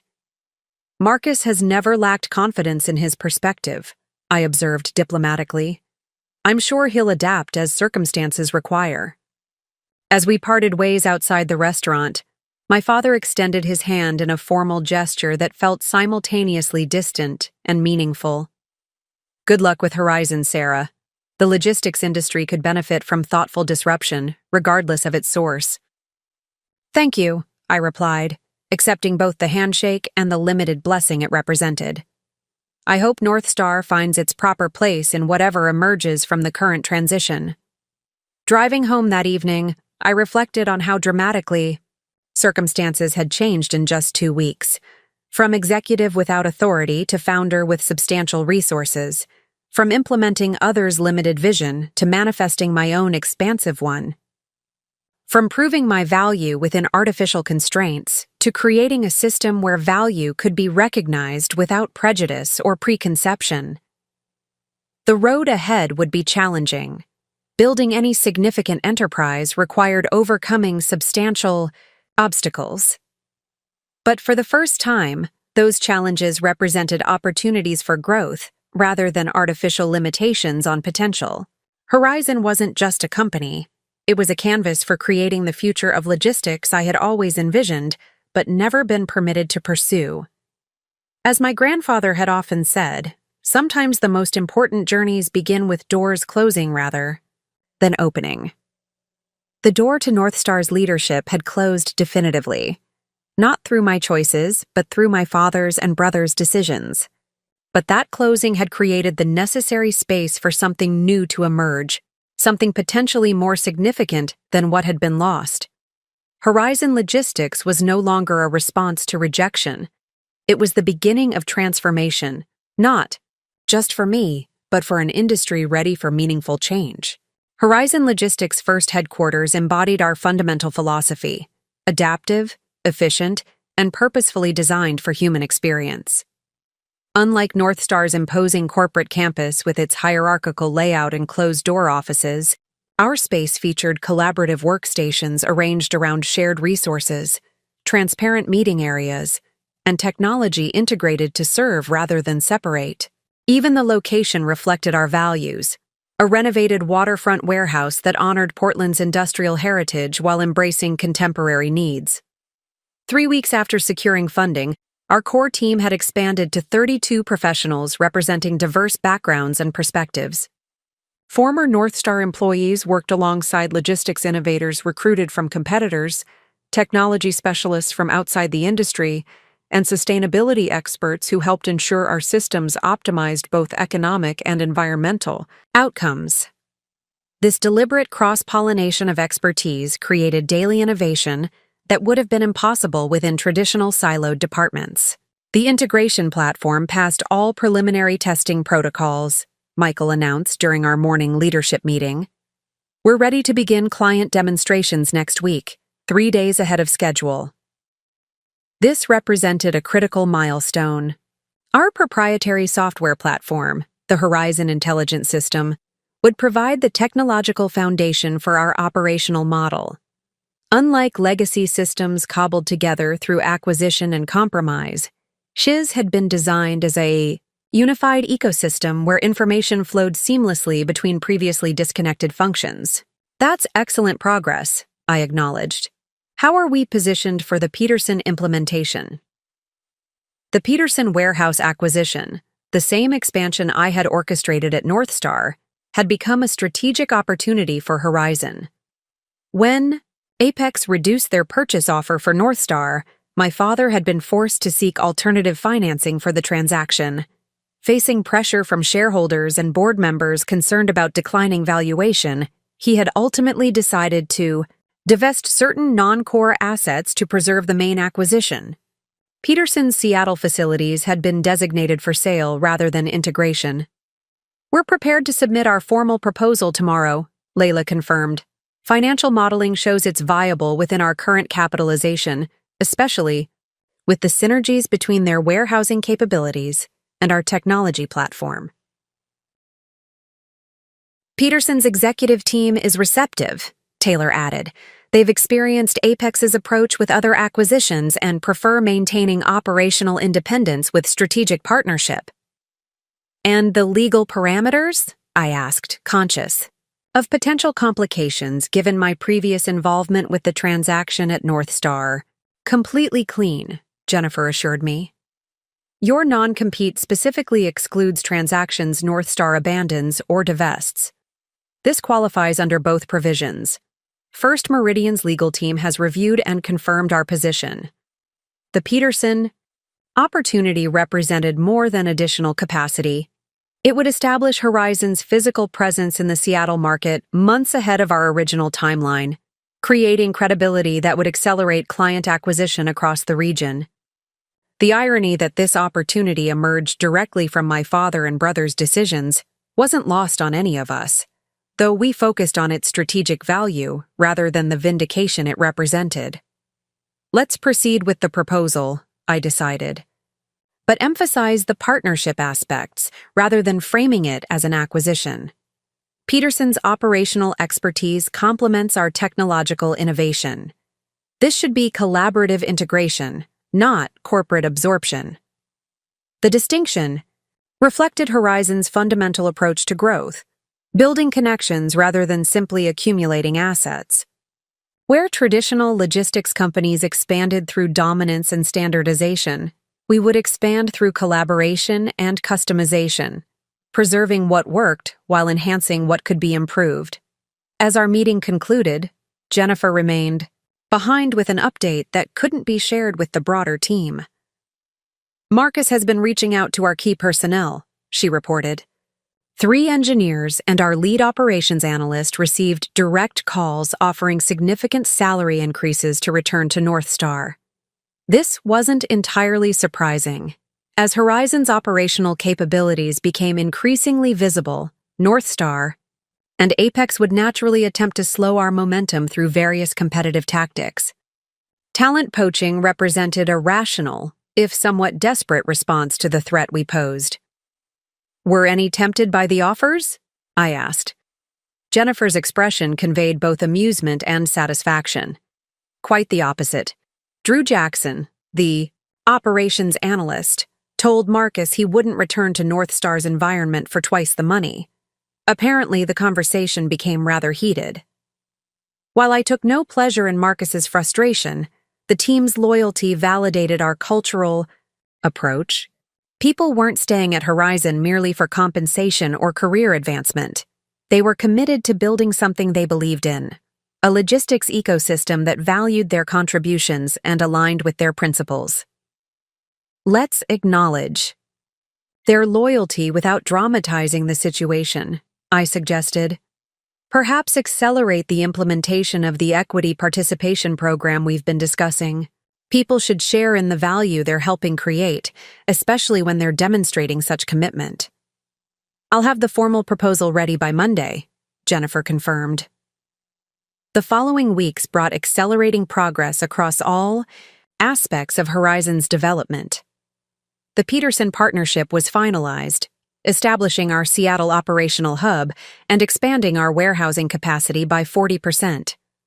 Our proprietary software platform moved from testing to implementation, with initial clients reporting efficiency improvements exceeding our projections. Our driver experience model attracted seasoned professionals from across the industry, many bringing established relationships that enhanced our service capabilities. Most significantly, clients began transitioning to Horizon as their Northstar. Contracts permitted. The first was Northwest Pharmaceutical Distributors, a mid-sized but strategically important account I had personally maintained for 7 years. When their agreement with Northstar expired in May, they conducted comprehensive evaluations of available options before selecting Horizon for their regional distribution needs. Your technology integration provides visibility we've never had before, their operations director explained during implementation.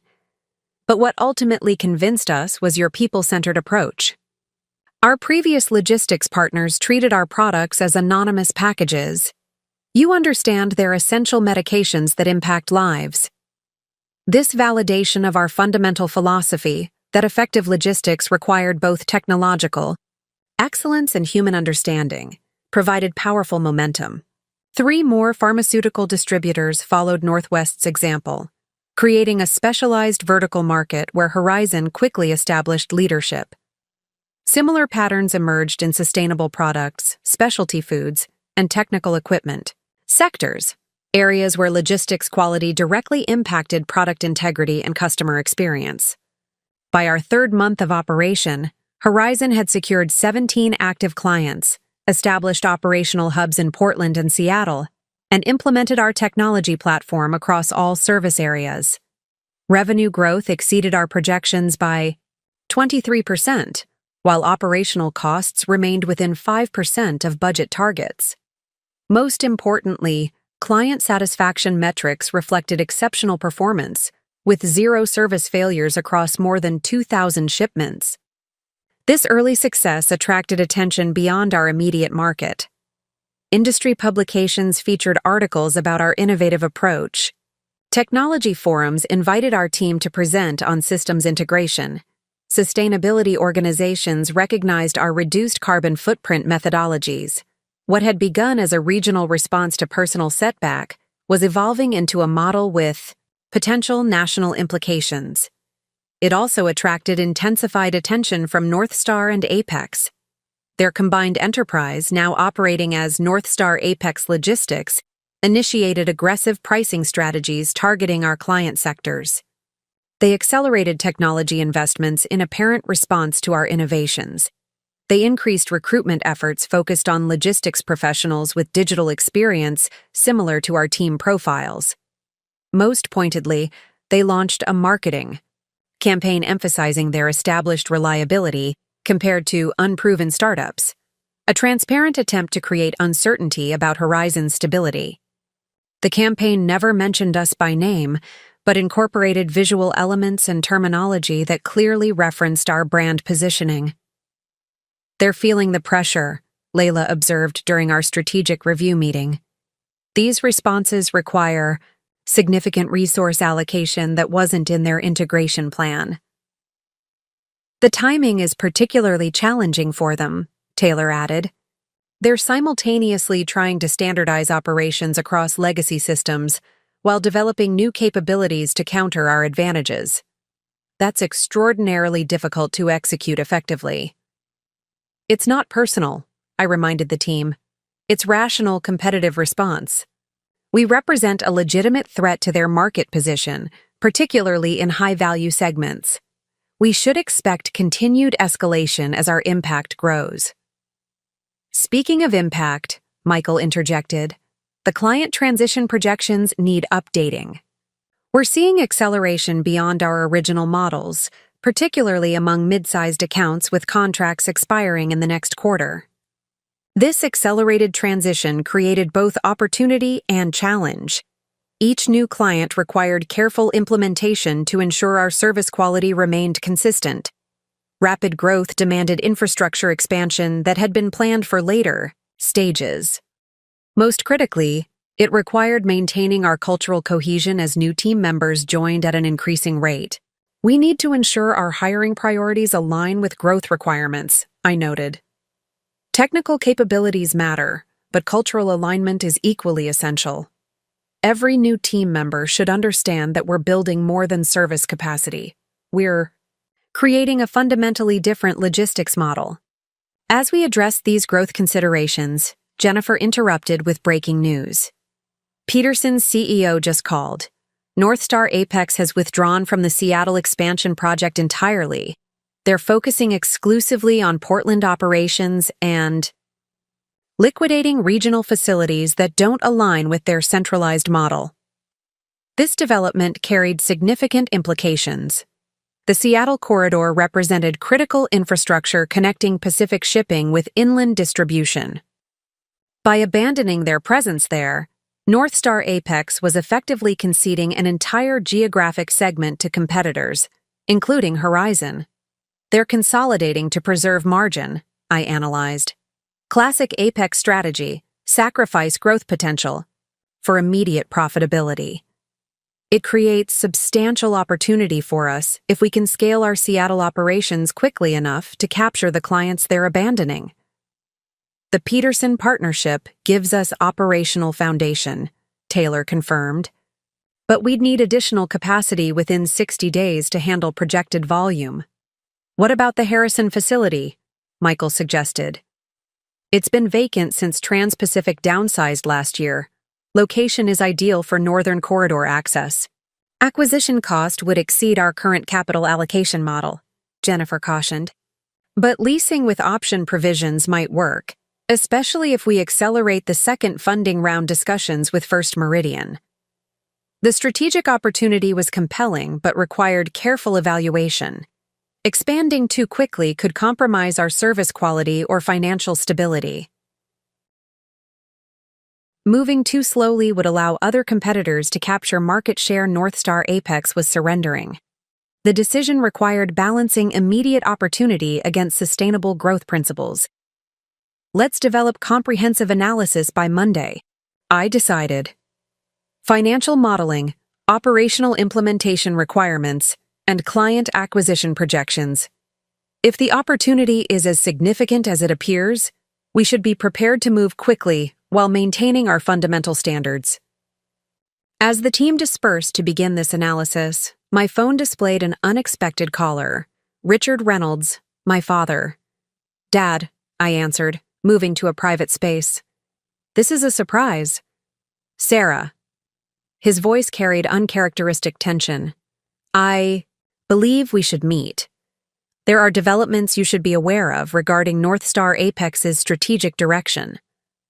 The formal phrasing suggested he was not alone during this call. I see. When would you suggest? This evening, if possible. The usual location. I'll be there at 7, I confirmed before ending the call. The usual location meant the Riverside Club, neutral territory where business could be discussed with appropriate discretion. His urgency suggested significant developments beyond the Seattle withdrawal we had just learned about. Whether this represented threat or opportunity remained to be seen. I arrived at the Riverside Club precisely at 7, finding my father already seated at what had become our table overlooking the river. His expression reflected complex emotion, tension, resignation, and something resembling reluctant respect. Thank you for coming, he began as I took my seat. I apologize for the abbreviated notice. No apology necessary, I assured him. Your message suggested urgency. He nodded, then proceeded directly to purpose. The Apex acquisition has encountered substantive complications. Integration challenges have proven more significant than projected, particularly regarding client retention in specialized sectors. This confirmed what we had observed indirectly through market intelligence. I understand you've withdrawn from the Seattle expansion. That represents substantial strategic adjustment. More than adjustment, he acknowledged. The board has instructed management to implement comprehensive restructuring. Regional operations are being consolidated to preserve core business segments. Non-essential assets are being divested to improve liquidity. The implications were significant.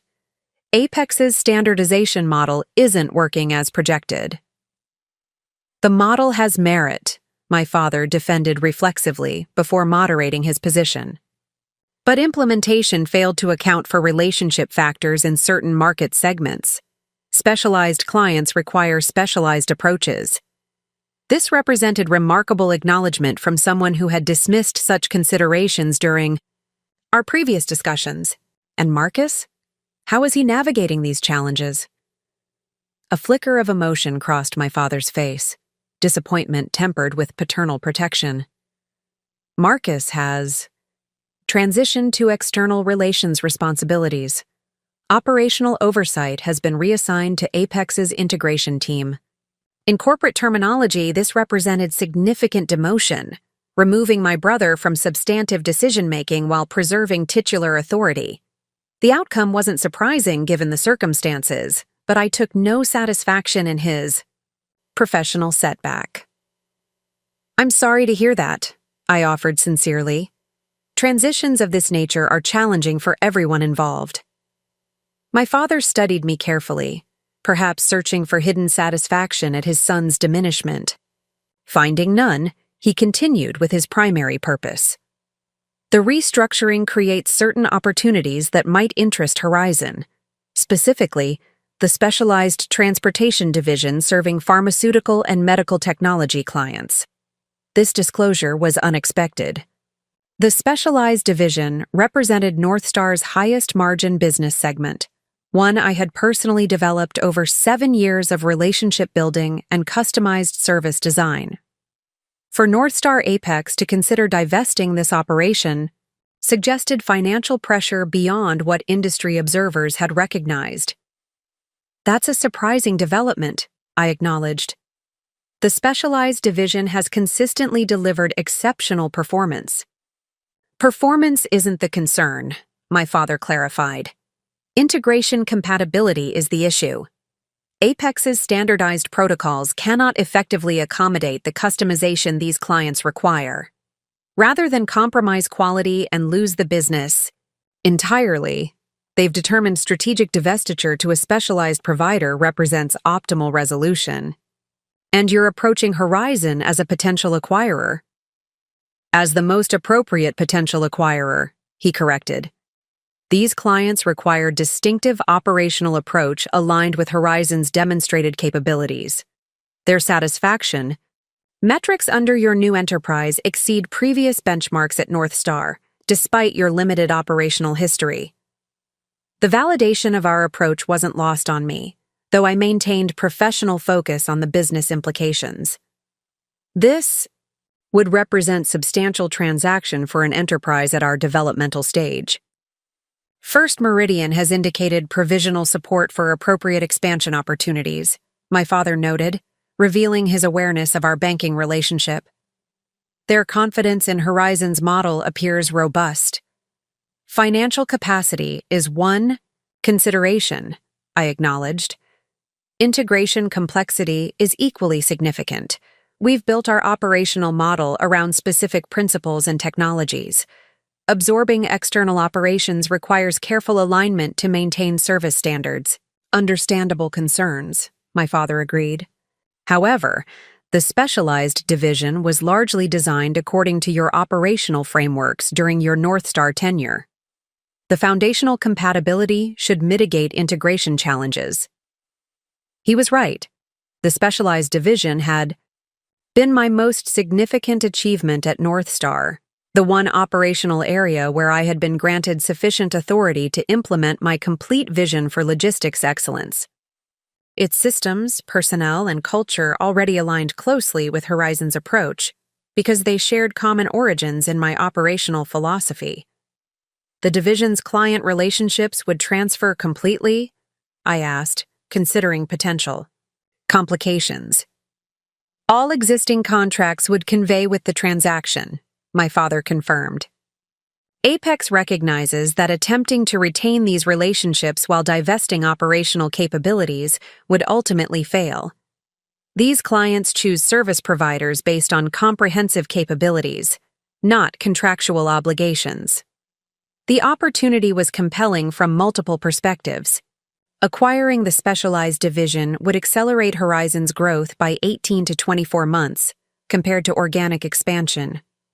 It would bring established client relationships that would otherwise require years to develop. Most significantly, it would establish Horizon as an unquestioned leader in high-value logistics segments almost immediately. I would need to discuss this with my leadership team and board representatives, I noted, maintaining appropriate professional boundaries despite my personal interest. Comprehensive evaluation would require detailed operational information and transition planning considerations. Of course, my father agreed. I've prepared initial documentation outlining divisional structure, financial performance, and contractual commitments. He placed a USB drive on the table between us. This represents preliminary information sufficient for evaluation of potential interest. More comprehensive disclosure would follow expression of serious consideration. I accepted the drive, recognizing both the professional courtesy and personal significance of this exchange. My father was not merely representing Northstar Apex's interests. He was acknowledging Horizon's legitimate position as a market participant, worthy of significant transaction consideration. Why approach me directly? I asked, curious about the interpersonal dynamics alongside the business factors. Northstar, Apex has established investment bankers who typically manage divestiture processes. My father considered the question carefully before responding. The specialized division represents distinctive value proposition dependent on specific operational philosophy.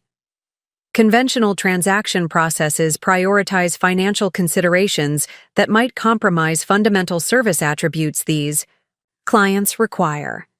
Direct engagement with leadership capable of maintaining essential quality characteristics represents prudent stewardship of both business relationships and personal legacy. Beneath the formal business language, he was acknowledging what he had previously failed to recognize, that the specialized division's success had always depended on the people-centered logistics philosophy I had developed, not merely the transactions it processed. By approaching me directly, he was admitting both the validity of my approach and the limitations of the standardized model he had embraced through the Apex acquisition. I appreciate your perspective, I replied, maintaining professional tone while acknowledging the personal significance.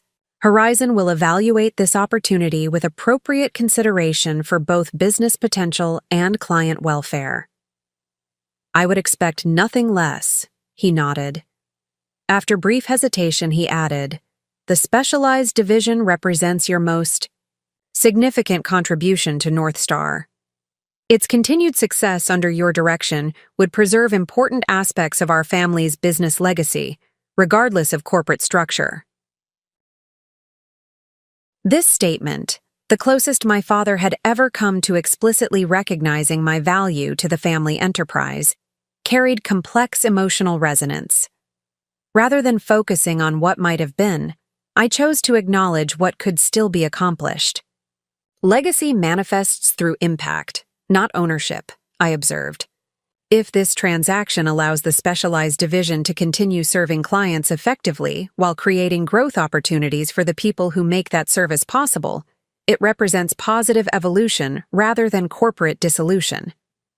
My father's expression suggested this perspective offered welcome reframing of difficult circumstances.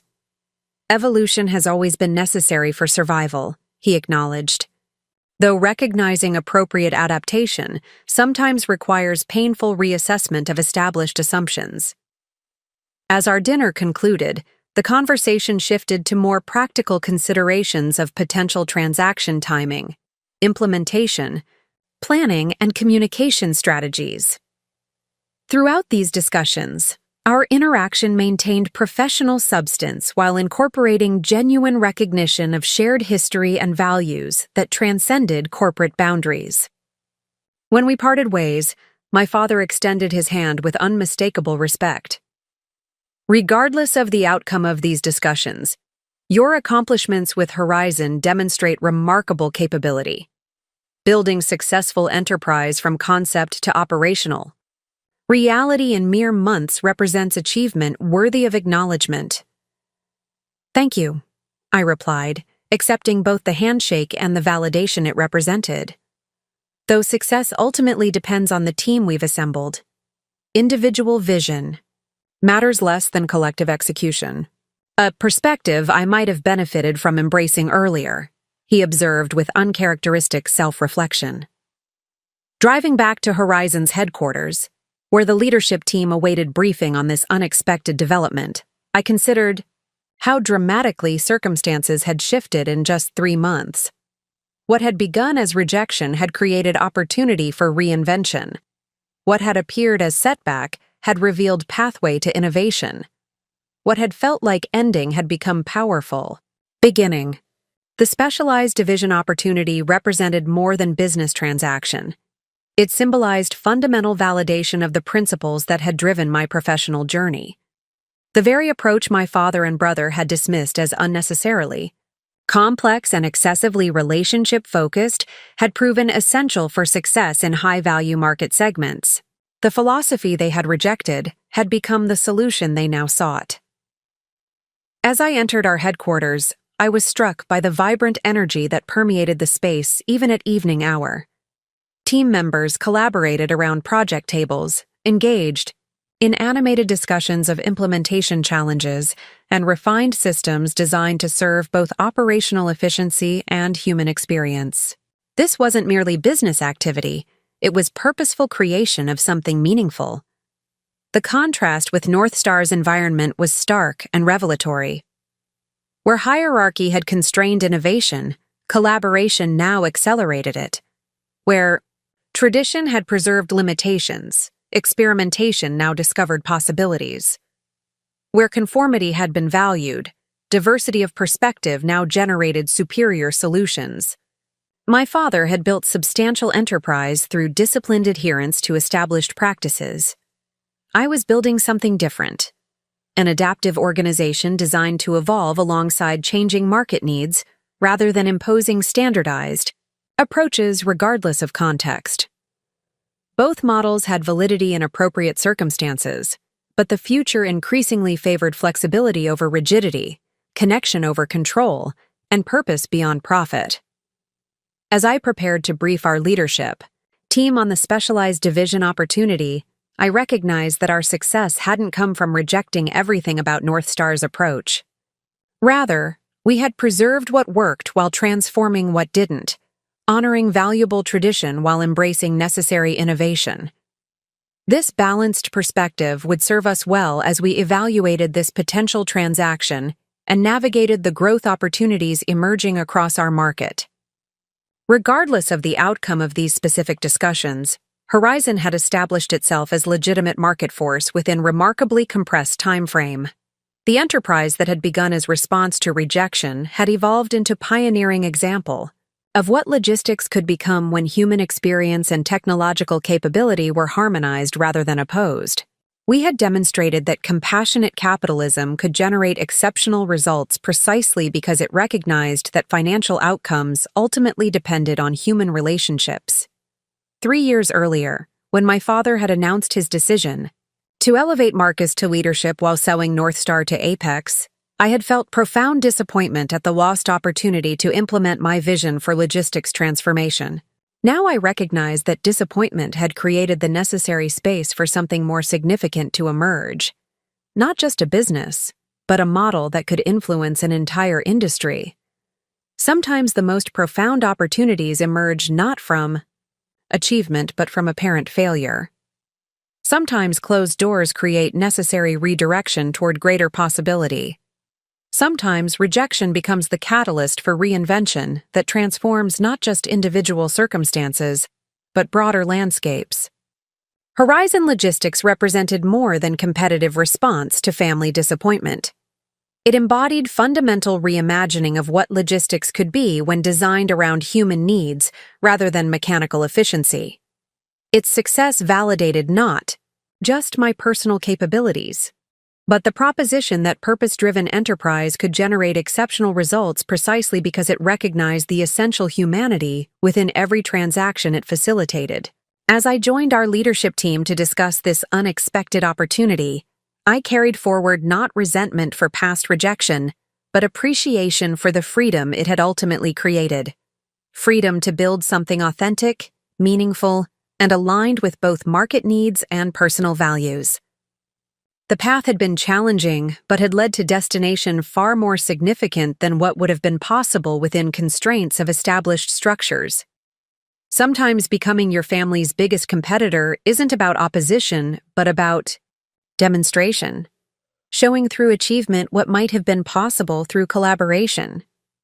Sometimes the most powerful response to rejection isn't retaliation, but reinvention that transforms limitation into opportunity, disappointment into determination, and ending into remarkable new beginning. The specialized division opportunity transformed our leadership discussions from growth planning to strategic inflection point navigation.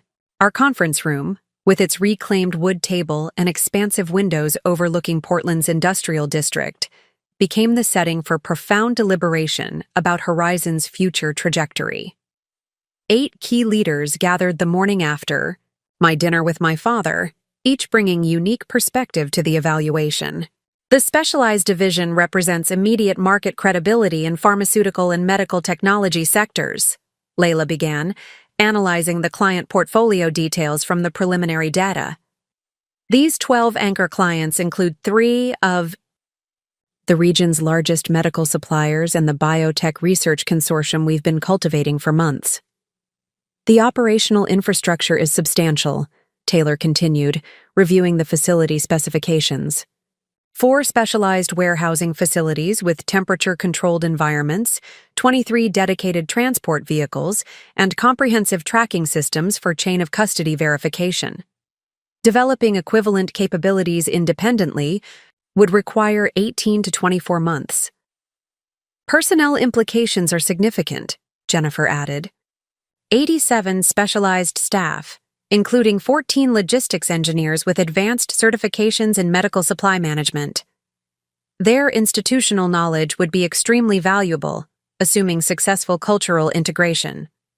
That's my primary concern, Michael countered, his expression reflecting measured skepticism.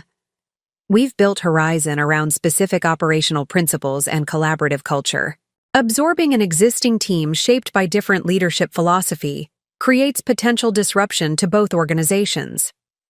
The concern was legitimate and reflected Horizon's fundamental priority, maintaining the distinctive approach that differentiated us from traditional logistics providers. Growth that compromised our core values would ultimately undermine our competitive advantage, regardless of short-term financial benefits. What do we know about the specialized division's internal culture?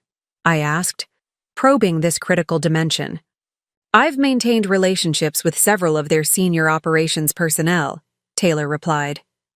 According to their perspective, the specialized division has functioned almost as a separate entity within North Star for years, primarily because their requirement for customization contradicted the standardization mandates applied elsewhere.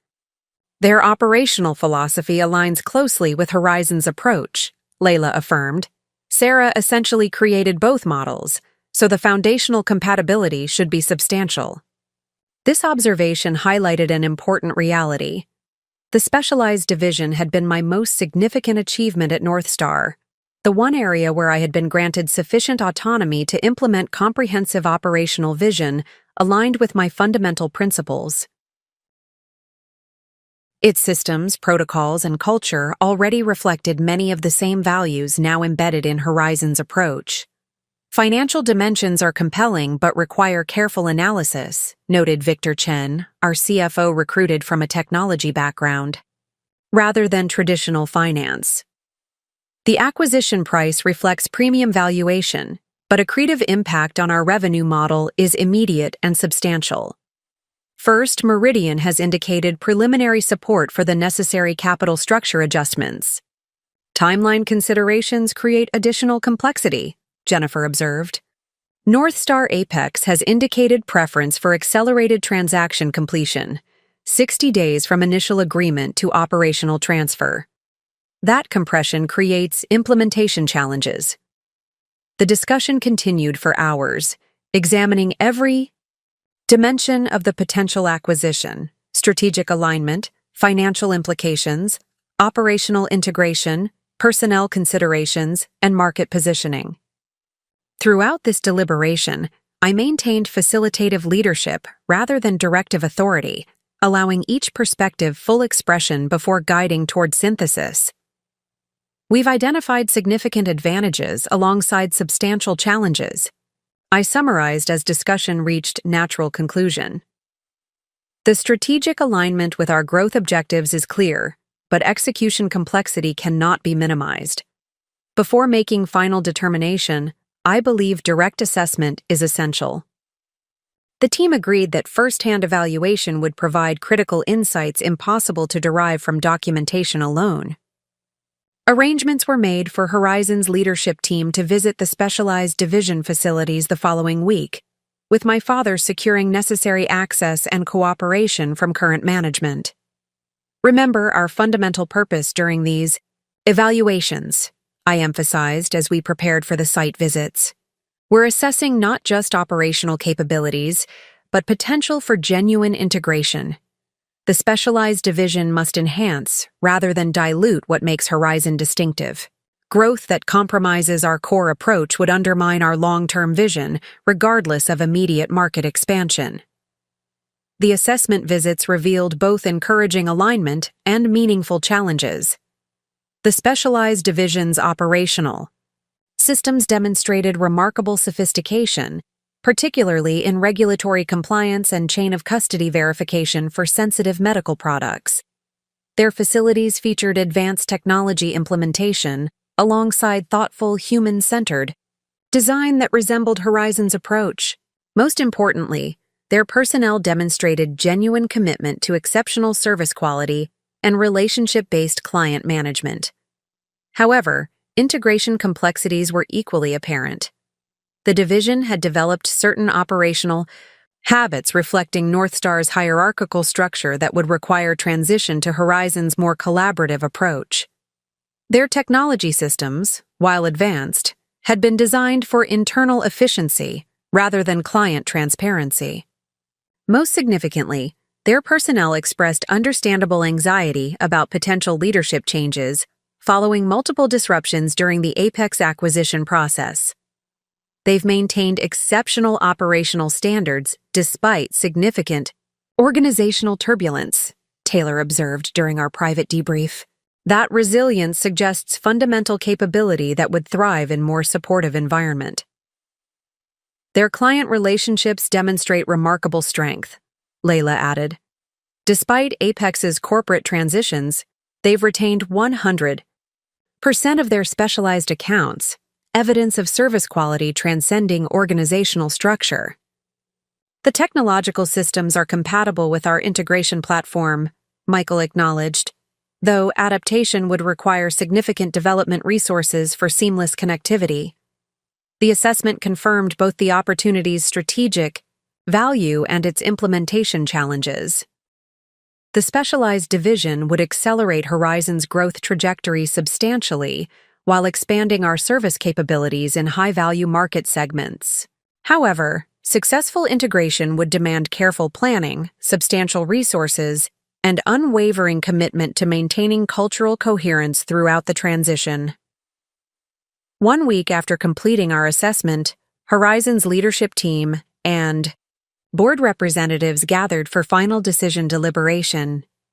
The discussion was thorough but focused, with each dimension receiving appropriate consideration while maintaining orientation toward fundamental strategic questions rather than technical details.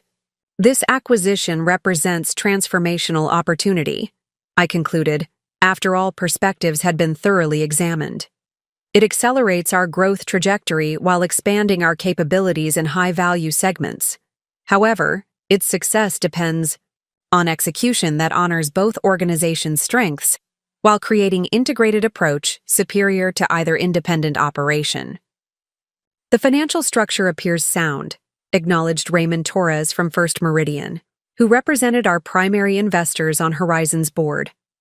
The capital requirements are substantial but proportionate to projected returns. The timing aligns with our investment thesis regarding market consolidation opportunities. The cultural integration represents the primary risk factor, noted Elaine Davidson, who had become a valued strategic advisor in addition to her institutional role. However, the foundational compatibility between Horizon's approach and the specialized division's operational philosophy suggests manageable adaptation rather than fundamental transformation. After comprehensive discussion, the decision was unanimous. Horizon would proceed with acquiring Northstar Apex's specialized division. The transaction would require substantial capital investment, intensive integration planning, and careful stakeholder communication. However, its strategic alignment with our fundamental vision created compelling rationale for accepting these implementation challenges. Formal negotiations commenced immediately, with Horizon submitting detailed letter of intent outlining proposed transaction structure, valuation parameters, and key conditions. Northstar Apex responded with remarkable efficiency, suggesting genuine motivation to complete this divestiture expeditiously. Within 10 days, preliminary agreement had been reached on essential terms, enabling transition planning to begin while final documentation was prepared.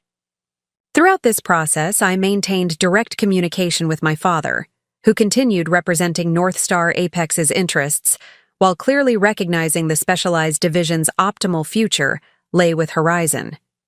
Our discussions remained professionally focused while acknowledging the personal significance of this transaction for both the Reynolds family legacy and the people who had built these respective organizations.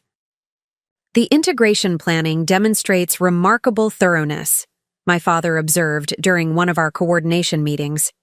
Your team has identified operational connections that even our internal assessment overlooked. Comprehensive integration requires understanding both mechanical processes and human relationships, I explained. The specialized division's effectiveness has always depended on connections that transcend organizational charts or procedural manuals. He nodded thoughtfully. A perspective Apex has struggled to incorporate into their standardization approach.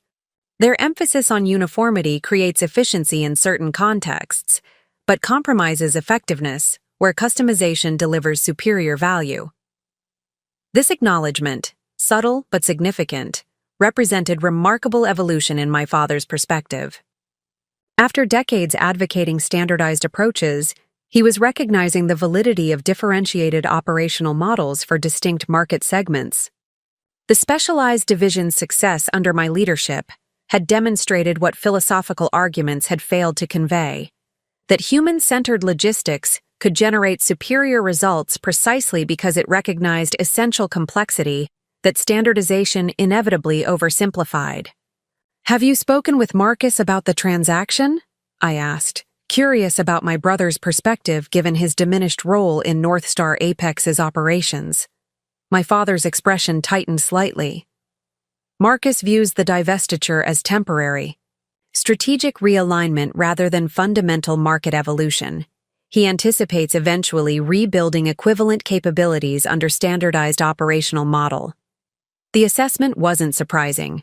Throughout his career, Marcus had demonstrated remarkable confidence in his perspective despite contradictory evidence. His belief in standardization as universal solution rather than contextual approach had shaped Northstar's organizational direction during his brief leadership tenure, contributing significantly to the integration challenges that now necessitated strategic divestiture.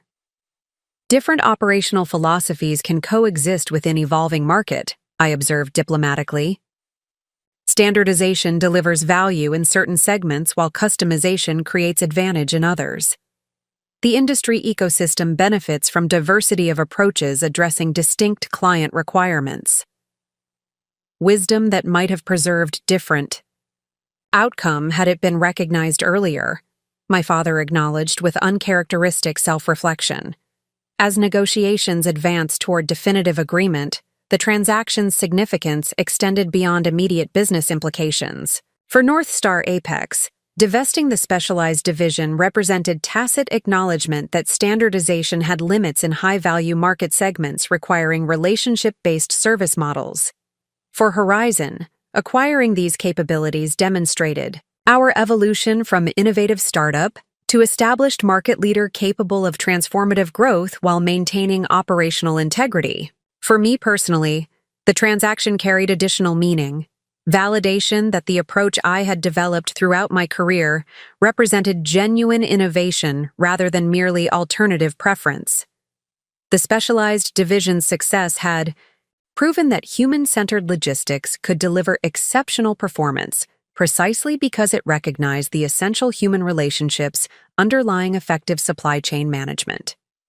Now, this approach would find expanded expression through integration with Horizon's technological platform and collaborative culture. Up next, you've got 2 more standout stories right on your screen. If this one hit the mark, you won't want to pass these up. Just click and check them out. And don't forget to subscribe and turn on the notification bell so you don't miss any upload from us.